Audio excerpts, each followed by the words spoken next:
제가 제목을 읽을 때 여러분 그 1장이 어떠한 내용인지 간단히 생각이 나셔야 됩니다. 그 핵심적인 내용은 생각이 나셔야 돼요. 자, 1장. 우리 하늘 법정을 공부했습니다. 자, 2장은 여호와의 날이었습니다.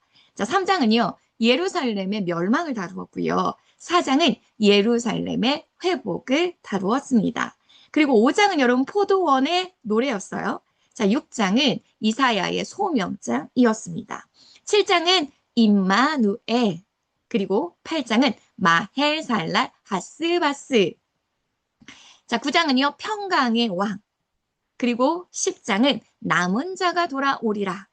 지난 시간 배운 11장 평화의 왕이 오시리라. 그리고 회복된 남은 자들의 감사 찬송으로 마쳤습니다. 자, 이렇게 1장부터 12장이요. 그 내용을 우리가 간단하게 이야기해 본다면 이렇게 이야기할 수 있습니다. 1장부터 12장은 한마디로 주된 메시지는 어떤 메시지냐면 이스라엘, 유다를 심판하시는 하나님입니다. 이게 주된 메시지예요. 자, 그래서 그 내용에 들어가 본다면 이사야 선지자는 1장에서 12장을 통해서 그날이 오면 열방이 시온으로 몰려와 주님의 율법을 배우며 주님의 통치를 받을 것을 예언했습니다. 자, 기억이 나시죠? 자, 그런데 초점은 어디에 있냐?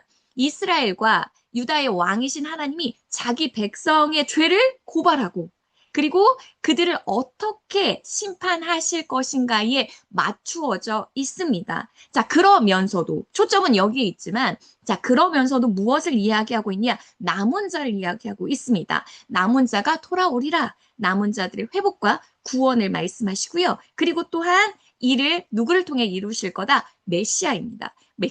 메시아를 보내실 것과 그리고 메시아가 통치할 왕국에 대해서 소망을 갖게 했습니다. 자, 이 메시지가 우리가 이사야 1장부터 12장의 메시지를 간단하게 요약을 했습니다. 자, 그래서 우리는 이사야 전체 구조 속에서 보면 지금 아수르를 배경으로 해서 1장에서 39장 그 중에 우리 1장에서 12장인 첫 번째 단락 유다의 심판까지 우리 공부했습니다. 자, 오늘은 두 번째 단락 13장에서 23장인 열방의 심판에 대해서 두 번째 단락 우리 시작해 보도록 하겠습니다. 자, 오늘은 그러면 13장부터 우리가 공부하겠죠? 자, 13장부터 23장은 열방에 대한 심판의 예언입니다. 열방에 대한 심판 예언이에요. 자, 그래서 어떤 나라들이 있냐 보면 첫 번째 바벨론입니다. 여러분, 바벨론은 두 가지의 의미를 가지고 있겠죠. 첫 번째는 세상 나라의 대표성을 가지고 있습니다. 자, 그래서 이 세상 나라라는 건 하나님을 대적한 세상 나라입니다. 자, 그래서 세상 나라를 대표하는 그 상징성이 바벨론입니다.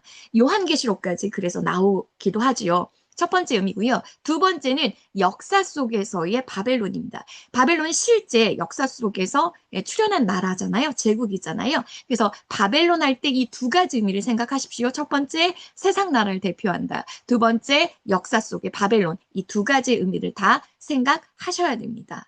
자, 두 번째는 여러분 블레셋이고요. 세 번째 모압입니다. 네 번째 아람과 에디오피아. 여섯 번째 해변 광야는 그런 바벨론을 가리킵니다. 일곱 번째 두마, 에돔이고요. 여덟 번째 아라비아. 아홉 번째 환상의 골짜기는 예루살렘에 대한 예언입니다. 그리고 열 번째 두로에 대한 심판 예언입니다. 여러분 이 열방에 대한 심판 예언 여러분 교재에 있어요. 여러분 페이지는 학생용은 104페이지네요.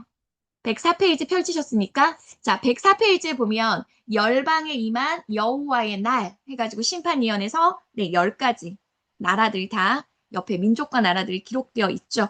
자, 우리는 그 아래에 봅시다.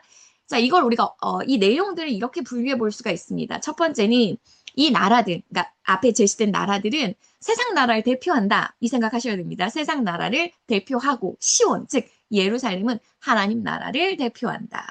자, 두 번째입니다. 자, 두 번째는 앞에 열거된 나라들이 하나님 나라, 즉 이스라엘의 원수들이에요. 원수들. 그래서 보수하심이라는 건 보복하심입니다.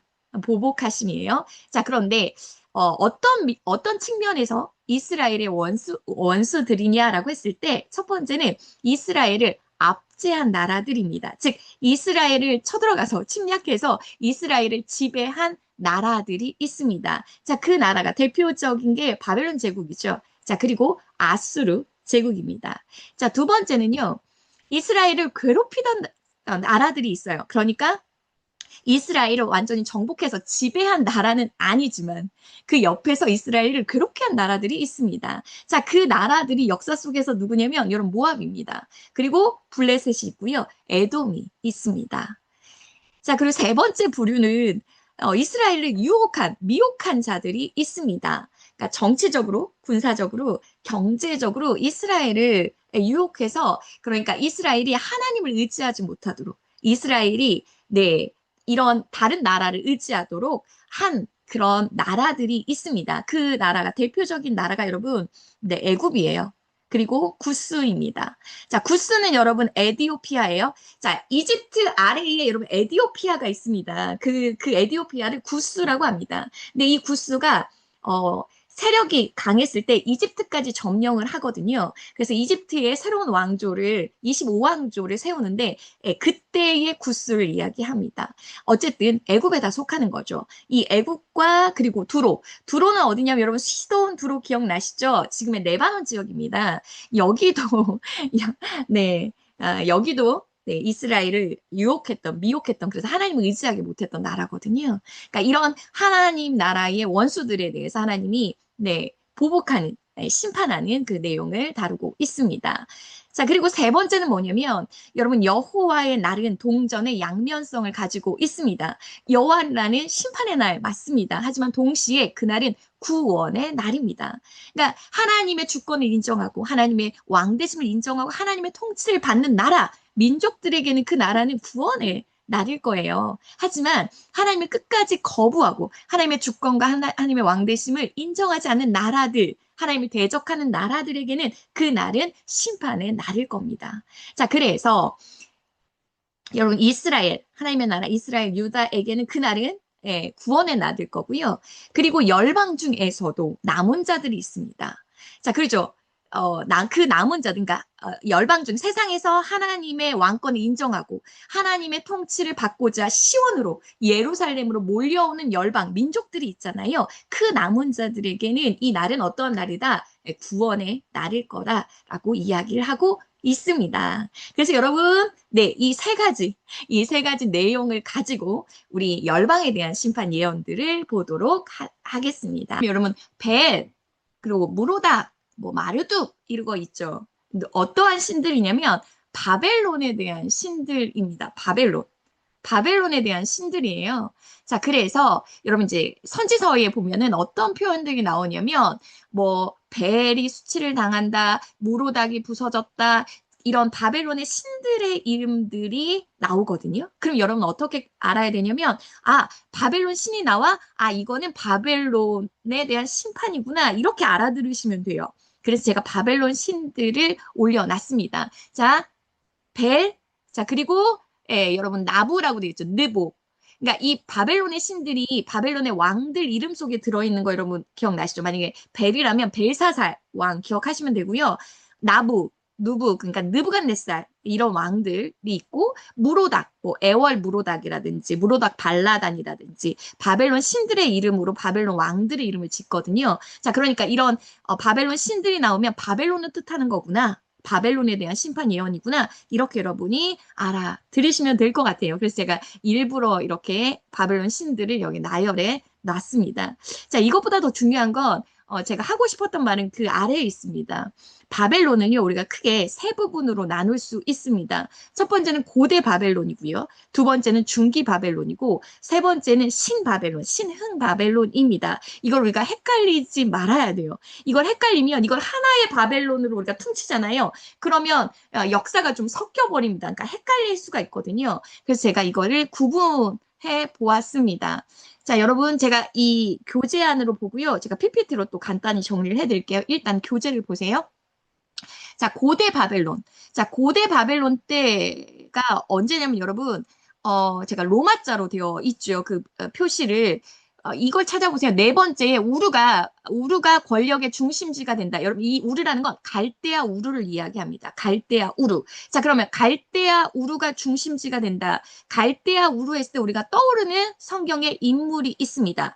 자, 갈대아 우르에서 하나님이 누구를 부르십니까? 아브라함을 부르시거든요. 자, 그러니까 이 고대 바벨론하고 연관되어 있는 인물은 누구냐면 그 여러분 아래에 나와 있습니다. 뒤에 데라와 아브라함의 이주가 바로 이 시기였다. 네, 바로 이 시기였습니다. 자, 그리고 네, 한참 뛰어서 건너가서 여러분 함무라비의 통치. 이 고대 바벨론의 전성기는 언제냐? 여러분 함무라비입니다. 함무라비 왕. 우리가 함무라비 법전이 유명하잖아요. 이때가 고대 바벨론의 전성기입니다. 그러니까 이 정도만 알면 돼요. 자, 그리고 언제 망하냐? 자, 그 아래에 보시면 네, 그 당구장 표시로 되어 있는데요. 히타이트족, 즉 헷족, 그러니까 지금의 터키, 투르키의 그 지역에 이 히타이트족 해족속이 있었거든요. 그 해족속이 이 바벨론을 멸망시킵니다. 그래서 이때 고대 바벨론이 이때 해족속에 의해서 멸망당합니다. 자, 그리고 그 아래에 보면 그 이후로 바벨론은 독립을 위해 싸우게 됨. 즉, 바벨론은 쇠약기입니다.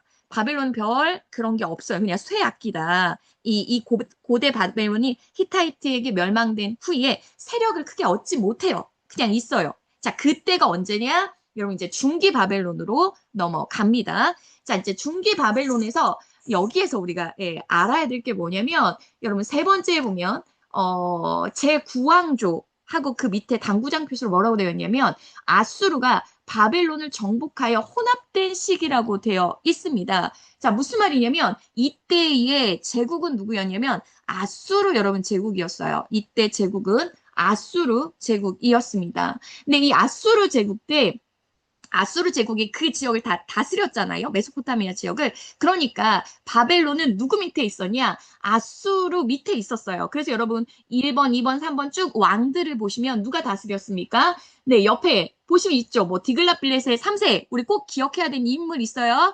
자, 이때부터 제국주의 정책이 펼쳤거든요, 아수르가. 그래서 아수르 왕 제이죠. 그러니까 이 아수르 왕 제이라는 건 아수르가 바벨론을 통치했다라고 생각하면 됩니다. 자, 그리고 밑에 보세요. 또 뭐 살만에살 다 아수르예요. 아수르 왕이 바벨론을 지배하다가 반짝 바벨론이 독립할 때가 있었어요. 그때가 언제냐? 여러분 4번의 동그라미, 4번의 별표.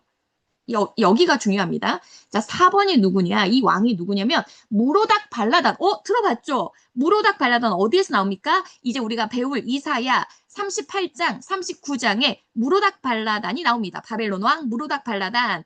자, 그때가 어떤 사건이냐면 히스기야가 병이 나왔어요. 그래서 이 바벨론 왕 무로닥 발라단이 히스기야에게 사절단을 보내거든요. 바로 그 무로닥 발라단이 여기 4번에 있는 무로닥 발라단이에요. 그러니까 이때 바벨론은 아수르 제국 거의 밑에 있는데 반짝 독립했던 거야. 조그만한 지역, 바벨론 지역을 중심으로 반짝 그것도 얼마 되지 않아요. 독립한 이때다라는 거 꼭 기억하세요. 이걸 헷갈려 하시더라고요. 자, 그리고 또 5번 보세요. 5번 보면 또 누구예요? 반짝 독립하다가 다시 아수르 왕이 또 다스리잖아요. 그러니까 바로 진압이 된 거죠. 자, 그래서 쭉 내려오다가 또 8번에 모로닥 발라다는 또 이건 더 반짝이야. 반짝이다가 다시 아수르의 지배로 들어갑니다. 자, 그러니까 이 중기 바벨론이 대부분 아수르의 지배 아래 있었는데 그 모로닥 발라단 때만 잠깐 독립해 있었구나라고 생각하시면 돼요. 자, 그리고 그 다음에 자, 신바벨론입니다. 이때가 우리가 알고 있는 바벨론 제국 하면 어디예요? 이 신바벨론입니다. 이때 창건자가 나보폴라살이고요. 우리에게 유명한 건 느부갓네살이죠. 느부갓네살. 이 바벨론에 의해서 유다가 멸망당하잖아요. 네, 이렇게. 그래서 고대, 중기, 그다음에 신흥 바벨론. 그래서 중기 때의 바벨론은 여러분 이사야 선지자라고 써놓으세요. 중기 때 바벨론은 이사야 선지자. 그리고 신바벨론은 예레미야 선지자라고 써놓으세요. 신바벨론은 그때 예레미야, 다니엘, 에스겔 선지자가 이 신흥 바벨론 때 활동하고요. 그리고 중기 바벨론 때는 뭐 이사야, 미가가 있겠죠. 그렇게 해놓으면 여러분 더 이렇게 구분이 되실 것 같아요. 자, 되셨나요? 네.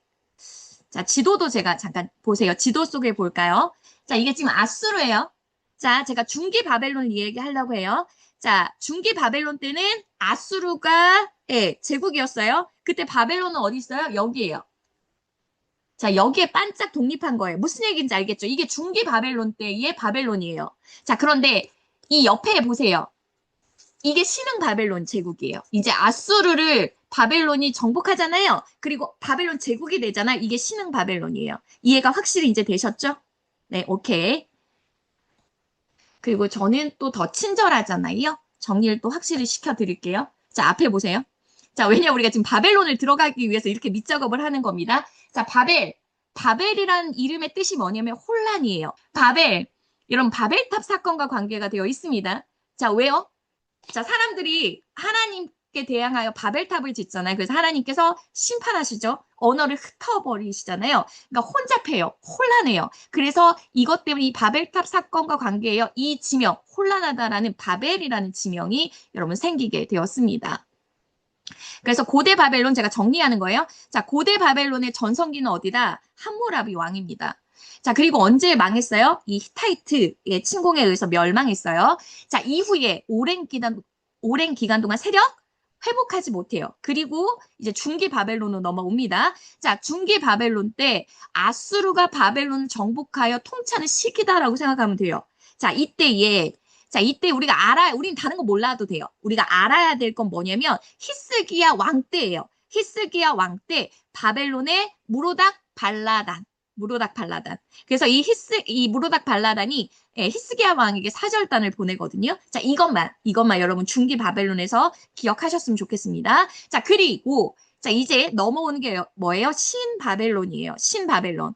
이때 우리가 잘 알고 있는 네, 바로 나보폴라살, 즉 느부갓네살. 그래서 아수르를 여러분 멸망시키죠. 그러면서 제국으로서의 면모를 보이는 게 여러분 신바벨론이다. 자, 이렇게 정리가 되셨죠? 제가 그때 이사야 38장 39장에 가면 다시 여러분 소환해서 다시 한번 정리를 해드릴게요. 자, 이렇게 자 이러한 바벨론 두 가지 의미예요. 첫 번째는 세상 제국, 하나님을 대적하는 세상 제국을 상징하는 바벨론 제국. 두 번째는 역사 속에서 바벨론 제국. 이 두 가지 의미를 가지고 우리 13장 들어가도록 하겠습니다. 자, 13장 구조 살펴보겠습니다. 자, 13장 여러분, 바벨론에 대한 심판입니다. 그런데 이 바벨론에 대한 심판은 두 장에 걸쳐 있어요. 13장, 14장입니다. 13장, 14장이 바벨론에 대한 심판입니다. 자, 1절에서 16절 여호와의 날을 선포합니다. 그리고 17절부터 22절은 네, 메대를 통해서 바벨론 심판하시겠다 말씀하십니다. 자, 우리 이 내용 구조를 가지고 들어가 보도록 하겠습니다. 1절 봅시다. 자, 1절 아모스 아들 이사야가 바벨론에 대하여 받은 경고라. 자, 바벨론에 대한 경고입니다. 자, 2절부터 5절까지는 우리 선정 집사님 읽어주세요. 너희는 민눈산 위에 기치를 세우고 소리를 높여 그들을 부르며 손을 흔들어 그들을 존귀한 자의 문에 들어가게 하라. 내가 거룩하게 구별한 자들에게 명령하고 나의 위엄을 기뻐하는 용사들을 불러 나의 노여움을 전하게 하였느니라. 산에서 무리의 소리가 나며 많은 백성의 소리 같으니 곧 열국 민족이 함께 모여 떠드는 소리라. 만군의 여호와께서 싸움을 위하여 군대를 거면하심이로다. 우리가 먼 나라에서 하늘 끝에서 왔으며 곧 여호와와 그의 진노의 병기라 온 땅을 멸하려 함이로다. 네, 여러분 군대를 모집하는 게 좀 느껴지시나요? 2절 보겠습니다. 2절. 자, 너희는 민둥산이라는 건 세번역 보시면 네, 벌거숭이 산입니다. 거기에 기치라는 건 깃발을 세우라는 겁니다. 여러분 벌거숭이 산에 민둥산에 깃발을 하면 그 깃발만 보이겠죠. 자, 그렇게. 자, 그리고 소리를 높여 그들을 부르라. 이거는 세번역 보세요. 공격 신호입니다. 그리고 손을 흔들어서 그들을 존귀한 자의 문에 들어가게 하라. 여기서 존귀한 자라는 건 바벨론 왕을 이야기합니다. 자, 바벨론 왕의 거처가 바벨론 왕국이겠죠. 즉, 여러분 쉬운 성경으로 봅시다. 산 위에 깃발을 세우고 소리를 높여 군사를 불러라. 손을 흔들어 바벨론 왕국을 공격할 것이라는 신호를 보내라라는 거예요. 자, 3절입니다.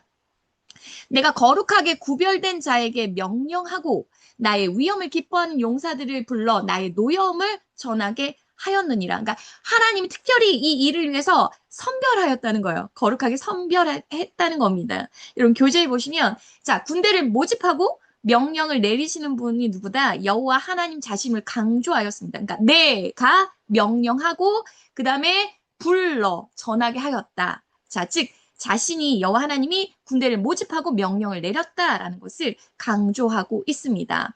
자, 특별히 구별했다는 거예요. 무엇을 위해서? 바벨론과의 전쟁이라는 특별한 사명을 위해서 용사들을 선별하고 준비했다는 겁니다. 이게 역사 속으로 보면 이들이 누구를 뜻하냐? 메대 바사의 군대를 지칭합니다. 이런 직접적인 단어는 여러분 17절에 나옵니다. 자, 그리고 역사 속에서도 실제 고레스의 메대 바사의 군대가 이 바벨론을 무너뜨립니다. 자, 4절 보겠습니다. 그래서 소리가 난대요. 많은 백성의 소리래요. 열국 민족이 함께 모였다는 거예요.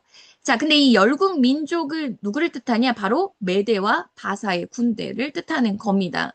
근데 왜 열국 민족, 많은 민족이라고 얘기했을까라고 했을 때, 여러분, 메대와 바사는 다국적 연합 군대입니다. 한마디로. 자, 왜냐면, 메대와 바사가 다른 나라를 정복했잖아요. 그 정복한 나라들에서 젊은이들, 그러니까 군사들을 징집한 거예요. 그래서 그 연합적, 그러니까 다국적 연합 군대로 이 바벨론을 침략할 거라는 거죠. 자, 그래서 열국 민족이라는 표현을 썼습니다.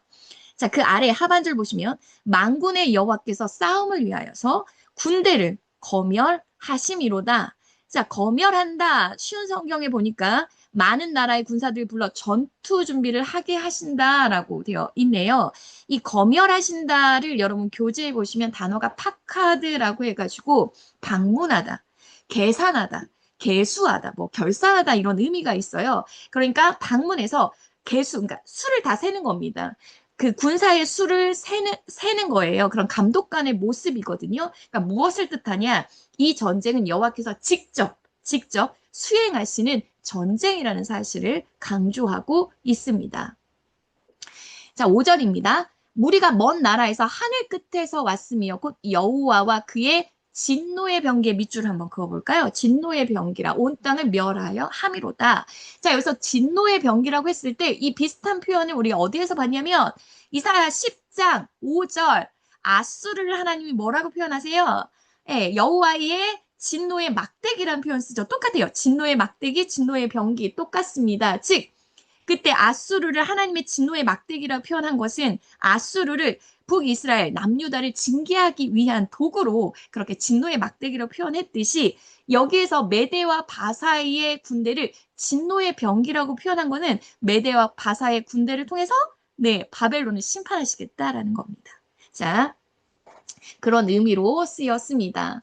자, 그래서 2절부터 지금 5절까지는 지금 여호와께서 누구를요? 바벨론을 심판하시기 위해서 군대를 소집할 것을 예언하고 있습니다. 자, 이어지는 자, 6절에서 16절은 뭐냐? 이제 바벨론을 심판하시는 거잖아요. 이 바벨론을 심판하시는 날을 여호와의 날이라고 선포하고 있습니다. 바벨론을 심판하신 날 여호와의 날이다라고 말하고 있습니다. 근데 여러분, 이 여호와의 날은 이사야만 비단 얘기한 게 아니에요. 그죠? 예언자들이 여호와의 날에 대해서 이야기를 했습니다. 그래서 여기에서 먼저 우리가 말씀에 들어가기 전에 다른 예언자들도 이 여호와의 날을 어떠한 날이라고 했을까 우리 살펴보고 들어가도록 하겠습니다. 여러분의 교재에도 있습니다. 자, 여호와의 날. 우리 이사야 먼저 어디에서 봤냐면 이사야 2장에서 봤어요. 여호와의 날. 어떤 날이다? 모든 교만한 자, 자고한 자들 철저하게 낮추는 날이라고 했었습니다. 자, 그리고 이사야 지금 우리가 앞으로 볼 13장 9절에는 여호와께서 잔혹히 분을 내며 심히 크게 맹렬히 노하는 날이라라고 했습니다. 자, 에스겔 선지자는 뭐라고 했냐? 열국을 심판하는 날이다. 자, 그리고 요엘 선지자는 전능자로부터 나오는 멸망의 날이다라고 했습니다. 특별히 여러분 요엘서의 키워드 핵심 주제가 여호와의 날이에요. 여호와의 날. 그래서 요엘서에 여호와의 날이 많이 나옵니다. 요엘서 2장 11절에도 심히 크고 두려워 아무도 당할 수 없는 날이라고 했고요. 또 요엘서 3장 14절에 만민을 판결하는 날이라고 했습니다. 자, 아모스는 뭐라고 했냐? 빛이 전혀 없는 어둠의 날이라고 했습니다. 그리고 네, 스바냐 1장 18절에 세상의 음과 금이 여호와께 멸망당하는 자들 건지지 못하는 날이라고 했고요. 자, 여기까지. 자, 이렇게 이사야뿐만이 아니라 구약의 많은 예언자들이 이 여호와의 날을 언급하고 있습니다. 여러분 보시니까 여호와의 날 어떠한 날인 것 같습니까? 예, 종말론적인 의미가 있는 것 같죠. 세상을 심판하신 날, 그 마지막 날을 여호와의 날이라고 하는구나 라는 걸 알 수 있죠. 그리고 그날은 결코 피할 수 없는 날입니다. 어떠한 곳에서 숨을 수 없는 날이에요. 자, 그래서 나올 수밖에 없는 반응이 뭐냐면 애곡하는 것밖에 없어요. 그날이 닥칠 때 애곡하는 것밖에 없어요. 자, 그래서 이사야는 뭐라고 했냐? 여호와의 날을 선포할 때 이렇게 명령했습니다. 6절 보겠습니다. 너희는 애곡할지어다. 자, 왜요? 여호와의 날이 가까웠으니 전능자에게서 멸망이 임할 것이다. 그러니 너희는 애곡하라는 거죠. 자, 여러분 우리가 생각해 봅시다. 이 선지자 시대에 선지자들이 여호와의 날에 대해서 얘기했을 때 이스라엘 사람들, 유다 사람들이 어떻게 생각했냐면 그 날을 기다렸어요. 왜냐면 그 날을 어떻게 생각했냐, 여호와의 날을. 자기들은 선민이잖아. 하나님께 선택받은 민족이잖아요. 그러니까 그 날이 오면 여호와께서 우리를 위로해 주실 거야. 우리를 회복해 주실 거야 라고 생각했기 때문에 그 여호와의 날을 사모하며 여호와의 날을 여러분 기다렸습니다. 자, 그런데 자, 아모스가 그들에게 뭐라고 한 줄 아세요? 자, 앞에 PPT 보세요. 아모스 5장 18절에 이렇게 말하고 있어요. 그 여호와의 날 사모하는 자들에게 화 있을진저 여호와의 날 사모하는 자들아 너희가 어찌하여 여호와의 날을 사모하느냐 그날은 어둠이요 빛이 아니라 라고 말을 한 거죠. 자, 왜 그렇습니까, 여러분? 두 가지의 의미죠. 그 여호와의 날은 심판의 날이며 구원의 날이잖아요. 하지만 여호와를 끝까지 부정하고 주님을 거부하는 자들에게 그날은 빛이 아니에요. 어둠이에요. 심판이기 때문에 그날 너희 사모하지 말라고 아모스가 이야기한 거잖아요. 마찬가지로 우리에게도 여러분 적용되는 말씀입니다. 우리 그리스도인들은 여러분 누굴 기다립니까? 다시 오실 예수 그리스도 그 재림주를 기다립니다. 우리도 여호와의 날을 여러분 우리도 사모하고 있다는 거예요. 하지만 그날을 사모하기 이전에 자, 우리가 무엇을 생각해야 됩니까? 그 날은 어떠한 날입니까? 하나님의 뜻에 순종하지 않고 살아가는 자들에게 하나님이 왕이 되지 않는 하나님이 주인이 되지 않는 자들에게 그 날은 심판과 멸망의 날이라는 것을 우리가 잊지 말아야 합니다. 자, 하나님이 여러분 예수님이 지금 이 시간 우리 앞에 오신다면 여러분 어떻게 할 것 같아요? 예수님 너무 보고 싶었어요. 왜 이제 오셨어요? 라고 달려가서 예수님 품에 안길 것 같으세요? 아니면 우리의 죄가 너무나 두려워서 여러분 쥐구멍이라도 찾아 숨을 것 같으세요? 그날이 여러분에게 두려운 날입니까? 아니면 그날이 사모하는 날입니까? 우리의 머리가 아니라 우리의 삶을 뒤돌아볼 때라고 생각합니다. 우리의 입술로는 우리가 주님의 재림을 사모한다, 마라나타의 신앙을 말하지만 우리의 삶은 과연 그러한 삶을 살고 있는가? 주님을 기다리는 삶을 살고 있는가? 우리 다시 한번 생각해보고 묵상하는 시간을 여러분 가지셨으면 좋겠습니다. 자, 그 여호와의 날, 바벨론에게 자 여호와의 날을 선포합니다. 심판의 날을 선포합니다. 자, 그랬더니 그 날에 어떠한 결과가 임할 것이냐라고 했을 때 7절, 8절이거든요. 자, 7절, 8절 보도록 하겠습니다. 자, 그러므로, 자, 그날이 임했을 때 모든 손에 힘이 풀린다. 그리고 각 사람의 마음이 녹을 거다. 여러분, 새 한글 밑에 보시면 이 때문에 모든 손이 맥이 풀린다라고 이야기했습니다. 사람의 심장이 덜컥 내려앉을 거라고 얘기했거든요. 여러분 언제 우리가 맥이 풀리고 심장이 덜컥 내려앉습니까? 언제요? 네, 너무나 두려운 절망적인 상황이 우리에게 맞닥뜨려 왔을 때 우리가 낙심한 거에 끝나지 않고 그 낙심이 절망이 돼서 모든 것을 포기한 상태일 때 극심한 공포와 두려움에 우리가 사로잡힐 때 이러한 게 되잖아요. 바로 그 날은 여호와의 날 바로 이러한 날이 될 거라는 거예요. 공포와 내가 공황 상태에 빠질 것이다 라고 이야기하고 있습니다. 그래서 8절에 그들이 놀라며 괴로움, 슬픔에 사로잡히고, 자, 그 고통을 어떤 거하고 비유하냐면 해산이 임박한 여자와 같이 고통할 것이다. 여러분, 해산이 임박한 여자의 고통은 인간이 겪는 고통 중에 가장 큰 고통이라고 하잖아요. 자, 그렇게 큰 고통에 너희가 사로잡힐 것이다. 어떤 날이요? 여호와의 날에. 그래서 너희 얼굴이 불꽃 같으리라라고 얘기했습니다. 여기서 얼굴이 불꽃 같으리라 했을 때 두 가지 의미를 생각하셔야 됩니다. 첫 번째는 여러분 수치입니다. 수치. 우리가 수치를 당할 때, 부끄러움을 당할 때 우리 얼굴이 정말 빨개지잖아요. 자, 두 번째는 여러분 극심한 고통으로 인해서 피빛같이 붉어지는, 그러니까 고통을 의미합니다. 두 가지예요. 수치와 고통입니다. 여러분 구약 성경에서 수치와 고통의 개념은 언제 나타나냐면 여러분 아담의 범죄를 생각해 보십시오. 선악과 범죄를 저질렀을 때 아담 첫 번째 한 일이 무엇입니까? 부끄러웠어요. 그래서 자기의 수치를 무엇으로 가렸습니까? 무화과 나무 잎으로 자기 부끄러움 수치를 가렸잖아요. 그러니까 이것은 여러분 죄입니다. 죄. 그리고 죄에 따른 여러분 결과로 이 수치를 갖게 되는 겁니다. 또한 수치뿐만이 아니라 아담은 이제 노동을 해서 수고를 해서 먹을 수 있잖아요. 고통입니다. 그러니까 이 수치와 고통이라는 것은 죄입니다. 죄로 인하여 또한 심판의 결과로 나타난 개념입니다. 그러니까 바벨론이 결국 그 죄 때문에 하나님의 징계의 자의 그 수치의 자리로 떨어졌다라는 것을 이야기하고 있습니다. 자, 이제 9절부터인데요. 9절, 10절은 여호와의 날이 어떠한 날이냐면 자연이 파괴되는 날이라고 이야기하고 있습니다. 9절 보겠습니다. 보라, 여호와의 날, 곧 잔혹히 분냄과 맹렬히 노하는 날이 이르러, 자, 땅입니다. 땅을 황폐하게 하며 그 중에서 죄인들을 멸하리니 땅의 황폐함을 이야기하고 있습니다. 여기서 땅이라는 건 여러분 교재에 보시면 자, 좁게는 당시 세계에서 가장 강대국인 바벨론의 영토, 바벨론의 땅을 이야기합니다.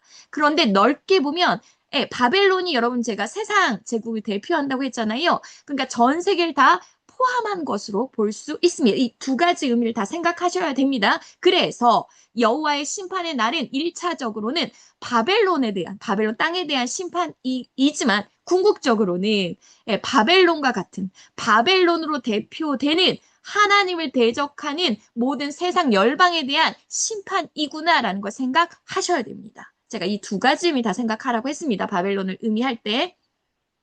자, 10절입니다. 자, 9절에서 땅을 이야기했다면 10절은 이제 하늘입니다. 하늘의 별들과 별무리가 그 빛을 내지 아니하며 해가 돋아도 어두우며 달이 그 빛을 비추지 아니할 것이로되 자, 별 그리고 해 달은 빛을 비추는 존재잖아요. 그런데 그 빛이 내지 아니하며 어두워지며 비치지 아니할 것이다라고 얘기합니다.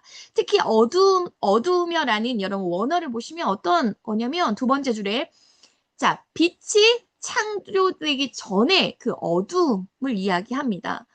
자, 여러분 생각해 보세요. 하나님이 천지를 창조할 때 첫째 날 하신 일이 무엇입니까? 무엇을 하셨어요? 빛이 있으라. 빛을 만드셨습니다. 하나님이 창조의 첫 번째 하신 일이 빛의 창조라면 하나님이 심판하실 때 그 첫 번째의 심판이 뭘까요? 그 빛을 거두시는 거겠죠. 자, 그러면 세상이 무엇으로 여러분 가득 찰까요? 빛을 거두어 가시니 어둠으로, 흑암으로 여러분 가득 채워지겠죠. 자, 이 천체, 그러니까 하늘의 별들, 해와 달이 어두워졌다라는 것은 여러분 세 가지 사실을 암시하고 있습니다. 자, 첫 번째는 하나님이 자신의 은혜죠. 은혜를 세상으로부터 걷어가셨다는 걸 암시합니다. 자, 두 번째는 뭐냐면 인간의 여러분 우상 숭배입니다. 여러분 고대 세계에서 하늘의 해와 달, 별, 일월 성신을 뭘로 섬겼습니까? 신으로 섬겼잖아요. 신으로. 자, 그래서 하늘의 별들을 보면서 인간의 운명, 생사화복 이걸 별을 통해서 점을 치기도 하고 그것들 섬기기도 하고 자, 우상으로 여러분 섬겼습니다. 자, 그런데 그것들이 여러분 어두워진다는 것은 무엇을 이야기합니까? 그것들이 신이 아니라는 거죠. 하나님이 창조한 피조물에 불과하다는 거죠. 그것을 철저하게 깨닫게 된다는 거죠. 우상 숭배가 얼마나 허망한 것인지 깨닫게 된다는 겁니다. 자, 세 번째는 뭐냐? 문자 그대로 하늘의 해와 달들이 어두워진다는 것은 말 그대로 여러분 종말입니다. 말 그대로 세상의 종말을 의미합니다. 자, 이렇게 자연의 파괴를 얘기했습니다. 자, 세 번째는 뭐냐? 이제 11절부터 16절까지는 하나님의 악과 교만을 심판하는 날이라고 합니다. 우리 11절 볼게요. 내가 세상의 악인의 죄 벌하며 교만한 자의 오만을 끊으며 강포한 자의 거만은 낮출 것이며 여호와의 날은 어떤 날이다. 이 악과 교만이 심판받는 날이구나라는 걸 알 수 있어요. 그래서 12절 내가 사람을 순금보다 희소하게 하고요. 인생을 오빌의 금보다 희귀하게 한대요. 그러니까 여호와의 심판의 날이 오면 이게 얼마나 그러니까 적다는 거죠. 거의 모든 사람들이 진멸한다. 이게 여호와의 심판의 날이라는 겁니다. 자, 13절. 그러므로 나 만군의 여호와가 분하여 맹렬히 노하는 날에 하늘을 진동시키며 땅을 흔들어 그 자리에서 떠나게 하리니. 자, 지금 여러분 두 가지 의미를 생각하셔야 돼요. 바벨론에 대한 지금 심판이고요. 또한 세상 열방에 대한 여러분 심판입니다. 자, 그러면 자, 14절과 이제 16절은 바벨론을 심판할 때 바벨론에 거주하는 이방 민족들도 있을 거거든요. 그 이방 민족들도 이 바벨론 심판에서 제외되지 않을 것을 예언하고 있습니다. 자, 14절 보겠습니다. 그들이라는 건 여러분 밑에 세 번역을 보세요. 바벨론에 사는 외국 사람들이라고 직접적인 표현이 있죠. 자, 이들이 쫓긴 노루나 모으는 자 없는 양같이 각기 자기 동족에게 돌아가며 각기 본향으로 도망할 것이나.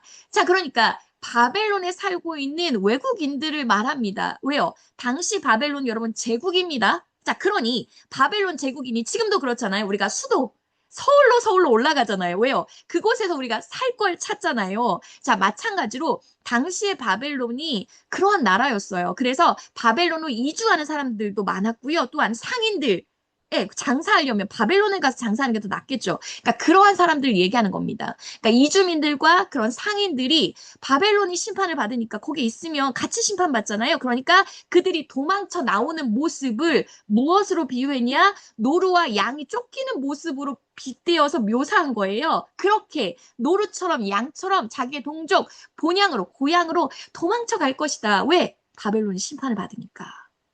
자, 15절입니다. 하지만 만나는 자마다 창에 찔리겠고 잡히는 자마다 칼에 엎드려지겠고. 16절. 그들의 어린 아이들 목전에서 매어 침을 당하겠고 그들의 집은 노략을 당하겠고 그들의 아내는 욕을 당하리라. 하나님의 그 심판, 바벨론의 심판이 얼마나 철저했는지를 알 수 있습니다. 자, 여기서 우리가 생각해 볼 게 뭐냐면 제가 하나님의 진노에 대해서 한번 이야기를 했어요. 하나님의 진노를 이렇게 해석했으면 좋겠다. 이런 관점으로 봤으면 좋겠다라고 했을 때 하나님의 진노, 하나님의 심판이 무엇이 포함이 되지 않습니까? 죄가 거기에 전혀 없습니다. 그러니까 인간의 진노, 인간의 화는 죄가 들어있잖아요. 그런데 하나님의 진노와 심판은 거룩한 분노라고 합니다. 의분이라고 하죠. 그래서 하나님의 진노와 심판은 의를 세우는 겁니다. 공의와 정의를 세우는 겁니다. 그래서 여러분 하나님의 심판이라고 했을 때 그 심판은 공의에 입각한, 정의에 입각한 심판이다라는 것을 생각을 하셔야 되고, 그 심판을 통해서 하나님이 의를 이루시는구나, 정의를 세우시는구나, 이러한 관점에서 우리가 심판을 봐야 합니다. 그렇지 않으면 하나님은 늘 심판하시고, 진노하시는 잔인한 하나님으로 보이거든요. 그런데 우리가 이런 공의, 정의의 관점에서 하나님의 심판을 보셔야 합니다. 하나님의 심판은 악과 죄를 향하여 있기 때문에 그렇습니다. 또한 한 가지 더, 특히 바벨론의 심판에서 우리가 생각해 볼 건 뭐냐면, 과거 바벨론이 예루살렘, 유다를 멸망시킬 때 이렇게 멸망시켰거든요. 16절처럼 이렇게 멸망시켰거든요. 그래서 제가 거기 교재에 적어놨습니다. 시편 137편 8절과 9절에 이렇게 되어 있어요. 멸망한 딸 바벨로나 내가 우리에게 행한 대로 내게 갚는 자에게 복이 있으리로다. 내 어린 것들 바위에 메어치는 자는 복이 있으리라. 즉 바벨론이 지금 이렇게 심판받는 것처럼 바벨론이 이 일을 이렇게 어디에 행했다는 거예요? 유다에게, 유다를 멸망할 때 이 일을 그대로 행했다는 거예요. 그러니까 하나님께서 유다가 받은 그대로 돌려준다는 거예요. 그렇게 바벨론을 심판하실 거다라고 말씀하십니다. 자, 이렇게 우리가 바벨론의 심판을 지금 계속 여러분 보고 있습니다. 자, 이 바벨론을 그러면 누구를 통해 심판할 것이냐라고 했을 때 17절, 18절에 기록되어 있네요. 17절 보겠습니다. 보라, 은을 돌아보지 아니하며 금을 기뻐하지 아니하는 메대 사람 밑줄, 메대 사람을 내가 충동하여 그들을 치게 하리니. 18절, 메대 사람이 활로 청년을 쏘아 죽이며 태의 열매를 긍휼히 여기지 아니하며 아이를 애석하게 보지 아니하리라. 자, 누구를 통해요? 메대입니다. 메대 바사, 즉 페르시아 군대를 통해서 내가 바벨론 심판하겠다라고 말씀하신 장면인데요. 이 메대 군대의 특징이 있어요. 은을 돌아보지 않고 금을 기뻐하지 않는다라고 말합니다. 이 말은 뭐냐면 메대가 바벨론을 공격하는 것이 그 근본 이유가 약탈하기 위해서 바벨론의 어떤 전리품을 획득하기 위해서 전쟁을 한 게 아니라는 거예요. 자, 여러분 제가 예를 들어보면 북이스라엘이 아수르가 북이스라엘을 쳐들어올 때 그때 이제 왕이 호세아였는데 이제 계속 그 아수르가 그 북이스라엘을 점령하고 이렇게 도시들을 점령해서 오니까 호세아가 너무나 두려워가지고 어떻게 하냐면 자기 뭐 왕궁에 있는 뭐 보물들 막 이런 거 싹 긁어가지고 아수르 왕에게 가져다 주거든요. 이거 받으시고 제발 우리를 향한 노여움 푸시고 제발 돌아가 주소서 이렇게 하거든요. 그때 아수르의 그 왕이 그걸 받고 돌아가요. 더 이상 공격하지 않습니다. 그러니까 이 말은 다른 의미로 뭐냐면 아무리 바벨론이 메대 바사에게 군대에게 아무리 많은 금과 많은 은을 엄청난 양의 은을 준다 할지라도 그들이 그걸 받고 돌아가지 않는다는 거예요. 무슨 얘기인지 알겠죠? 즉, 이 배후에 메대의 군대 배후에 누가 있다? 하나님이 있다는 거예요. 이 전쟁은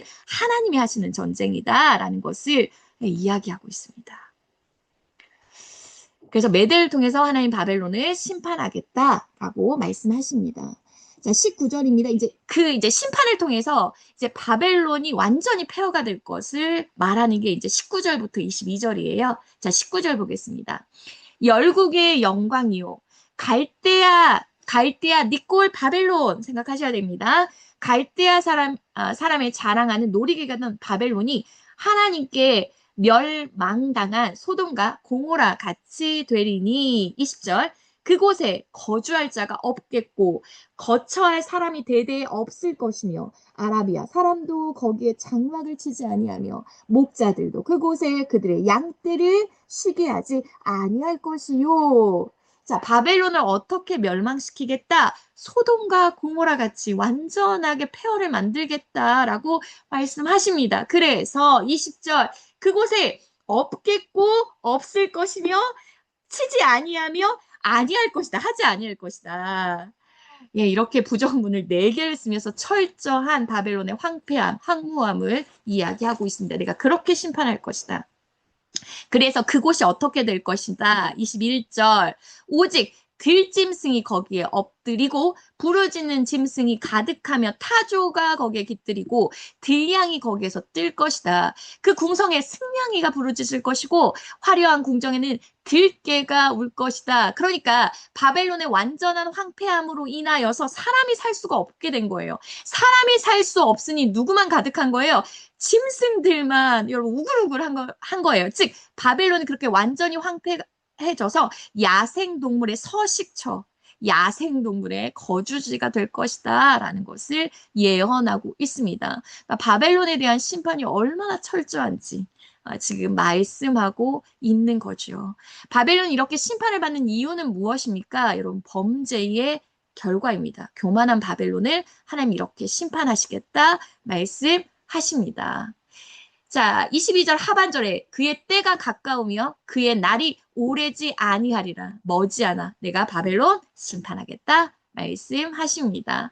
자, 앞에 보세요. 간단히 복습합시다. 우리 13장 바벨론에 대한 심판입니다. 자, 그래서 바벨론을 심판하기 위해서 하나님이 군대 모으셨죠? 기억나시죠? 민둥산에 기치 세는 거 군대 모으셨어요. 자, 그리고 바벨론을 심판하신 날을 여호와의 날이다. 심판의 날이다. 그 심판의 날은 여러분 슬픔과 공포의 날이에요. 그리고 자연이 파괴되는 날이고 빛과 교만이 심판을 받는 날입니다.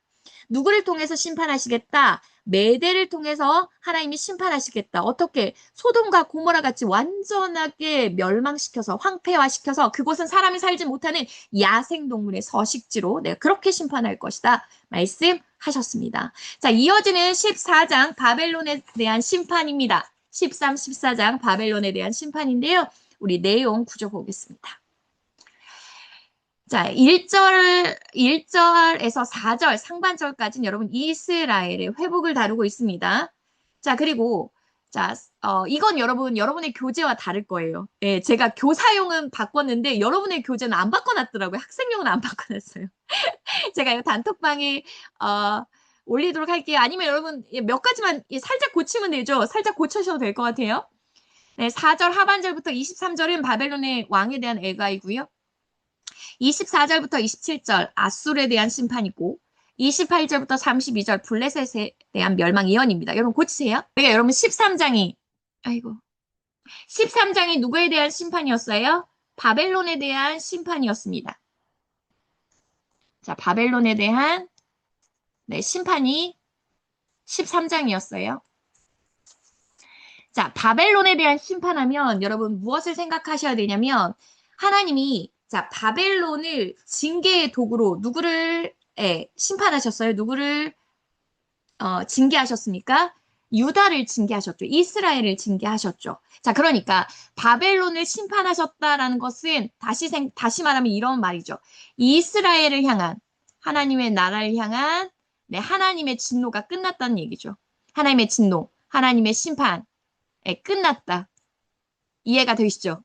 자, 바벨론에 대한, 왜냐면 이스라엘의 범죄를 징계하기 위해서 바벨론을 도구로, 징계의 도구로 쓰신 거잖아요. 그런데 바벨론이 이제 심판받은 거야. 그러면, 무엇이 끝났다는 거예요? 이스라엘 향한 하나님의 진노. 심판 이제 끝났다라는 거예요. 자, 그러면, 진노가 끝났으니까 하나님께서 누구를 회복시켜 주실까요? 이스라엘이 회복이겠죠.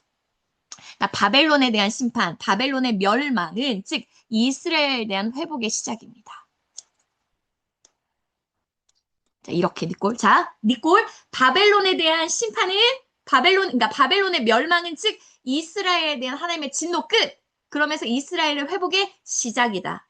이해되셨죠? 그래서 이스라엘 회복의 시작은 즉 새롭게 회복된 하나님의 공동체가 세워지는 거죠.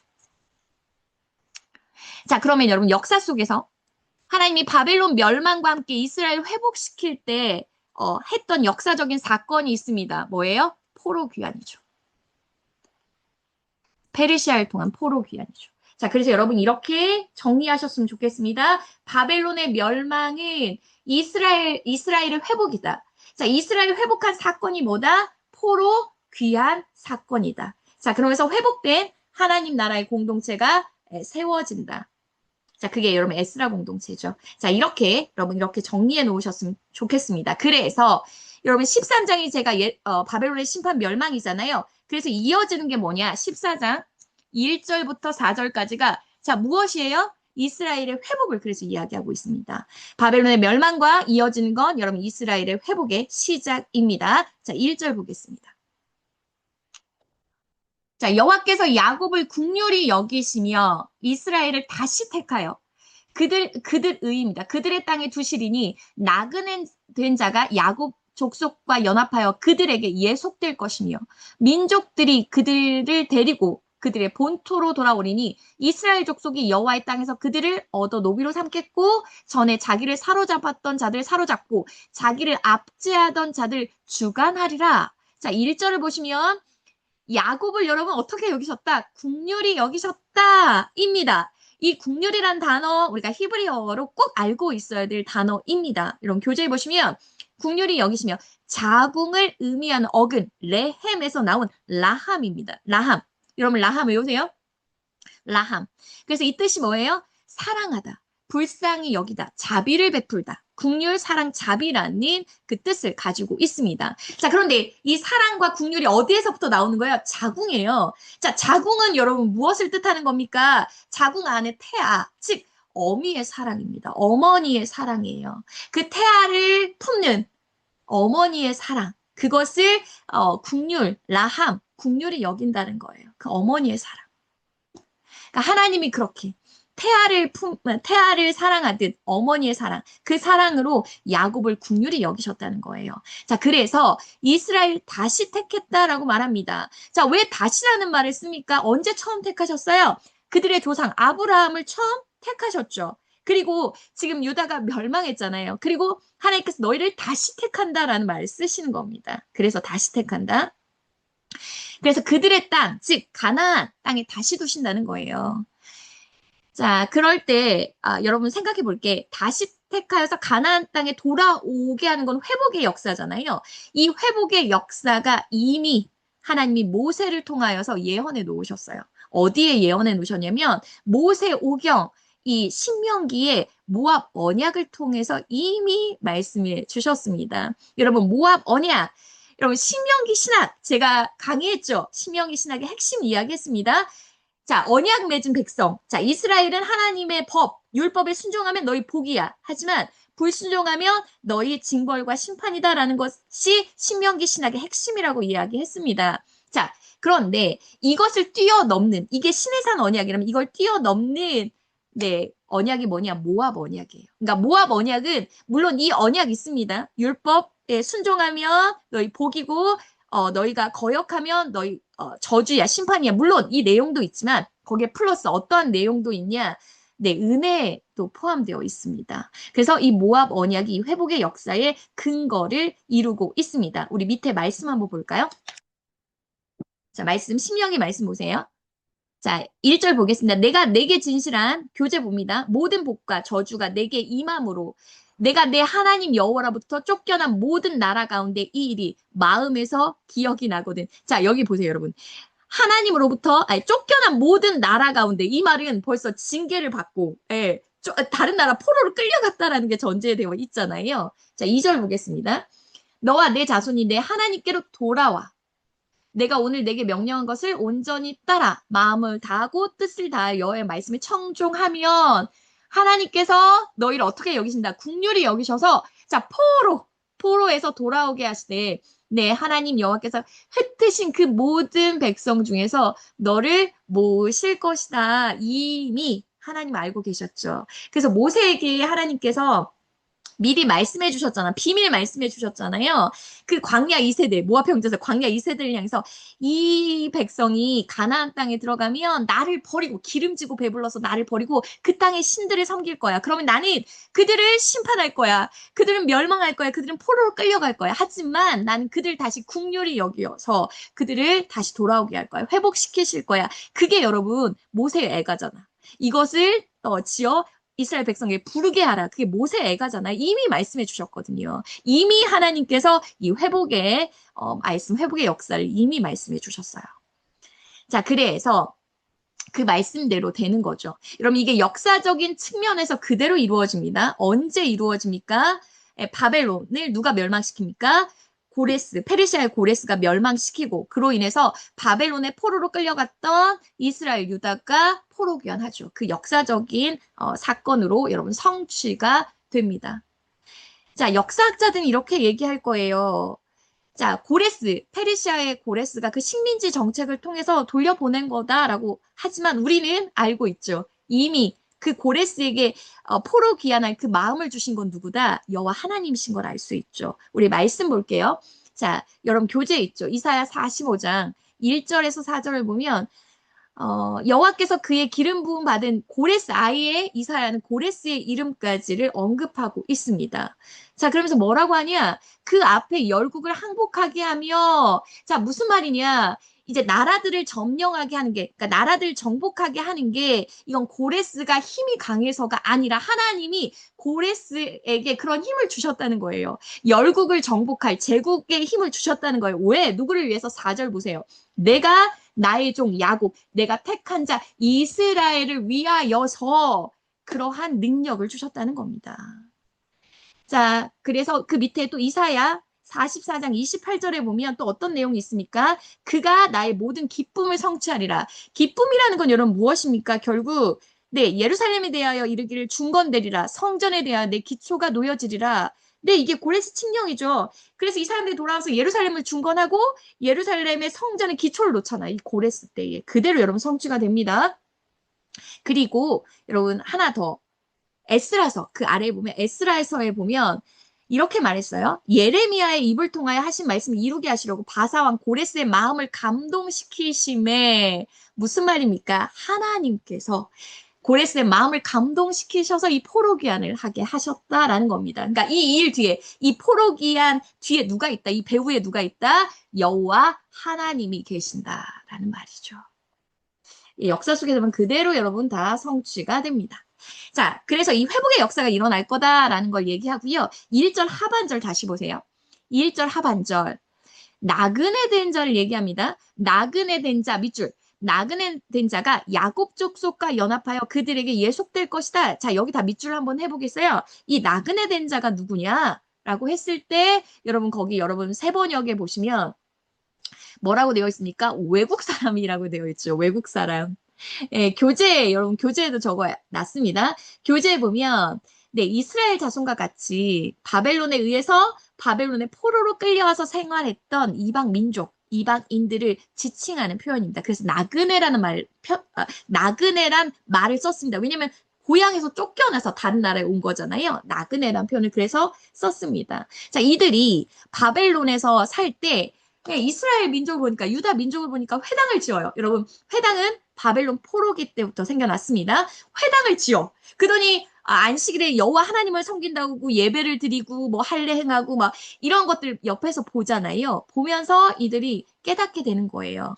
여호와 하나님을 믿게 되는 거예요. 자, 그래서 그 바벨론 땅에서 어, 유다 사람들, 유대인들과 함께 여호와를 섬겼던 사람들이 포로 귀환하니까 이 유다 사람들, 유대인을 따라서 어디에 온 거예요? 예, 가나안 땅으로 와서 그곳에서 하나님을 섬기게 됐다라는 말을 이렇게 쓰고 있는 겁니다. 실제 여러분 역사 속에서 그대로 네, 성취가 됩니다. 이걸 우리가 에스라서에서도 우리가 확인해 볼 수 있고요. 또 보면 여러분 그 말씀이 제가 스가랴서 써놨죠. 스가랴서 8장 20절에 보면 자, 다시 여러 백성과 많은 성읍의 주민들이 올 것이다. 자, 그 성읍에서 뭐라고 말할 거냐면 우리가 속히 만군의 여호와를 찾고 여호와께 은혜를 구하자. 나도 가겠노라. 많은 백성과 강대한 나라들이 예루살렘으로 와서 만군의 여호와를 찾고 여호와께 은혜를 구하리라. 바로 이러한 역사가 성취돼요. 성취된다는 겁니다, 여러분. 이게 구약에서부터 시작돼요. 근데 언제 본격적으로 이게 성취가 될까요? 바로 신약, 예수 그리스도의 구속 사역을 통해서 구체적으로 성취가 됩니다. 그래서 여러분 교재에 보시면 이방인에 대한 구원의 문이 본격적으로 열리기 시작한 건 언제예요? 신약의 교회 시대입니다. 자, 그때 복음이 온 세상에 증거되면서부터인데 이미 언제부터 시작되었다? 구약 시대로부터 시작되었다. 왜요? 하나님께서 이스라엘 세우신 목적이 여기에 있거든요. 너로 인하여 모든 민족이 복을 받을 것이다.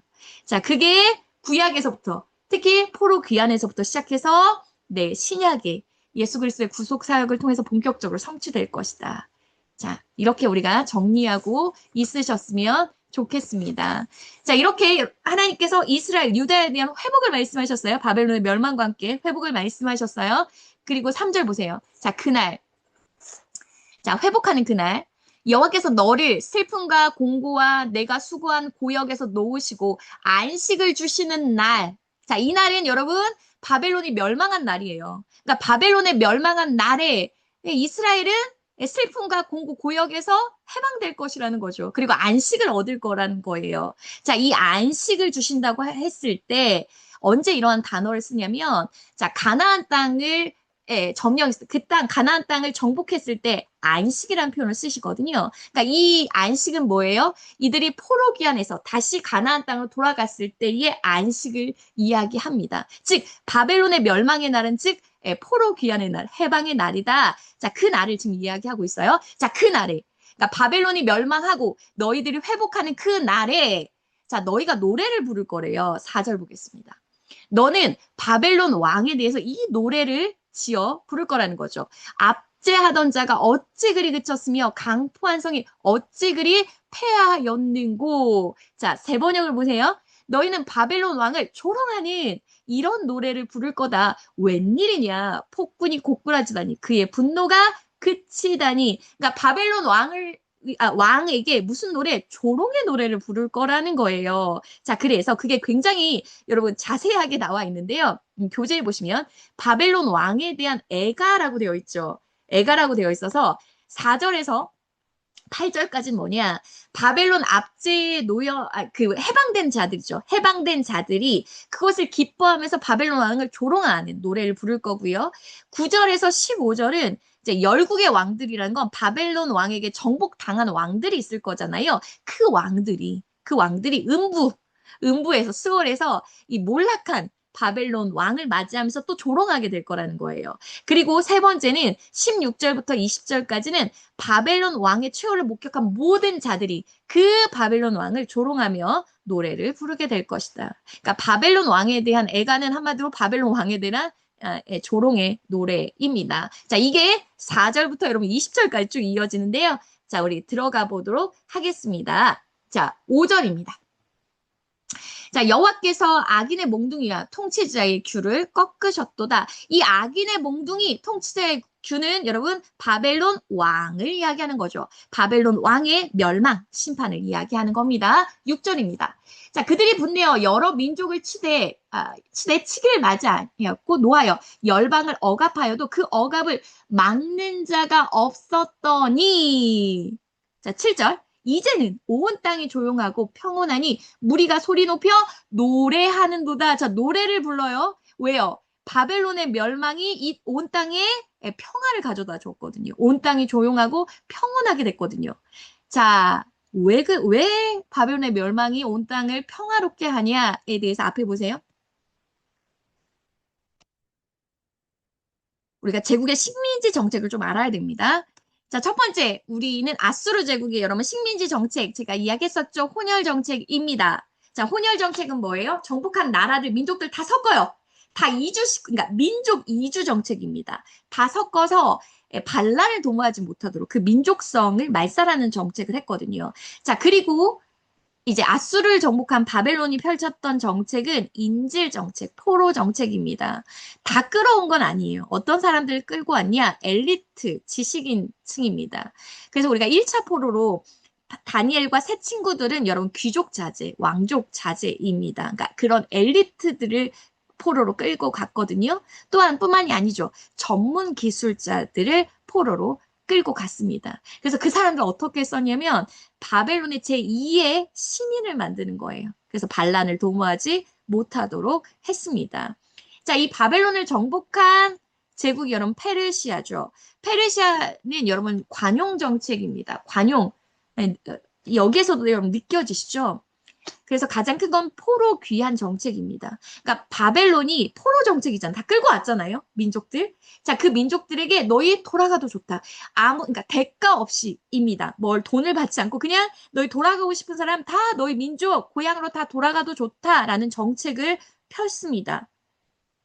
여러분, 이게 페르시아에게는 좋지 않은 게 뭐냐면 당시 노예들은 여러분 돈이었거든요. 그러니까 뭘 값을 치르고 돌아가야 되는 게 맞잖아요. 한데 값 없이 그냥 다 풀어준 거예요. 포로들을. 자, 이런 정책을 펼쳤다는 거예요. 뿐만이 아니라 각 나라, 그러니까 정복한 민족들의 고유 문화, 종교를 지킬 수 있는 자유를 다 허용했습니다. 자, 그러니 바벨론이 멸망하고 페르시아가 들어섰을 때 그 나라들은 어떨 수밖에 없어요. 평화로울 수밖에 없잖아요. 다 자기의 본국으로 다 돌아가서 자기 민족의 종교와 문화를 지킬 수 있으니 그 세상이 평화로울 수밖에 없겠죠. 자, 그래서 그 기쁨의 노래를 7절에 부르고 있는 겁니다. 이게 바벨론의 멸망으로부터 오는 거니까 이 노래를 부르고 있다는 겁니다. 자, 8절입니다. 자, 향나무와 레바논의 백향목과 너로 말미암아 기뻐하며 이르기를 내가 넘어져 있은즉 올라와서 우리를 베어 버릴 자가 없다 하는도다. 자, 향나무, 백향목 이야기합니다. 그러니까 바벨론이 넘어졌으니 우리를 더 이상 벌목할 사람이 없다라는 거예요. 자, 이거 의인화법이죠. 자, 누구를 이야기합니까? 이거 하나 더 얘기했구나. 그 역사 기록에 따르면 이때 고대 그 근동의 왕들은 자기의 힘을 과시하기 위해서 자기 어떤 그 능력 이런 것들을 과시하기 위해서 어떤 걸 했냐면 얼마나 많은 사자를 죽였냐.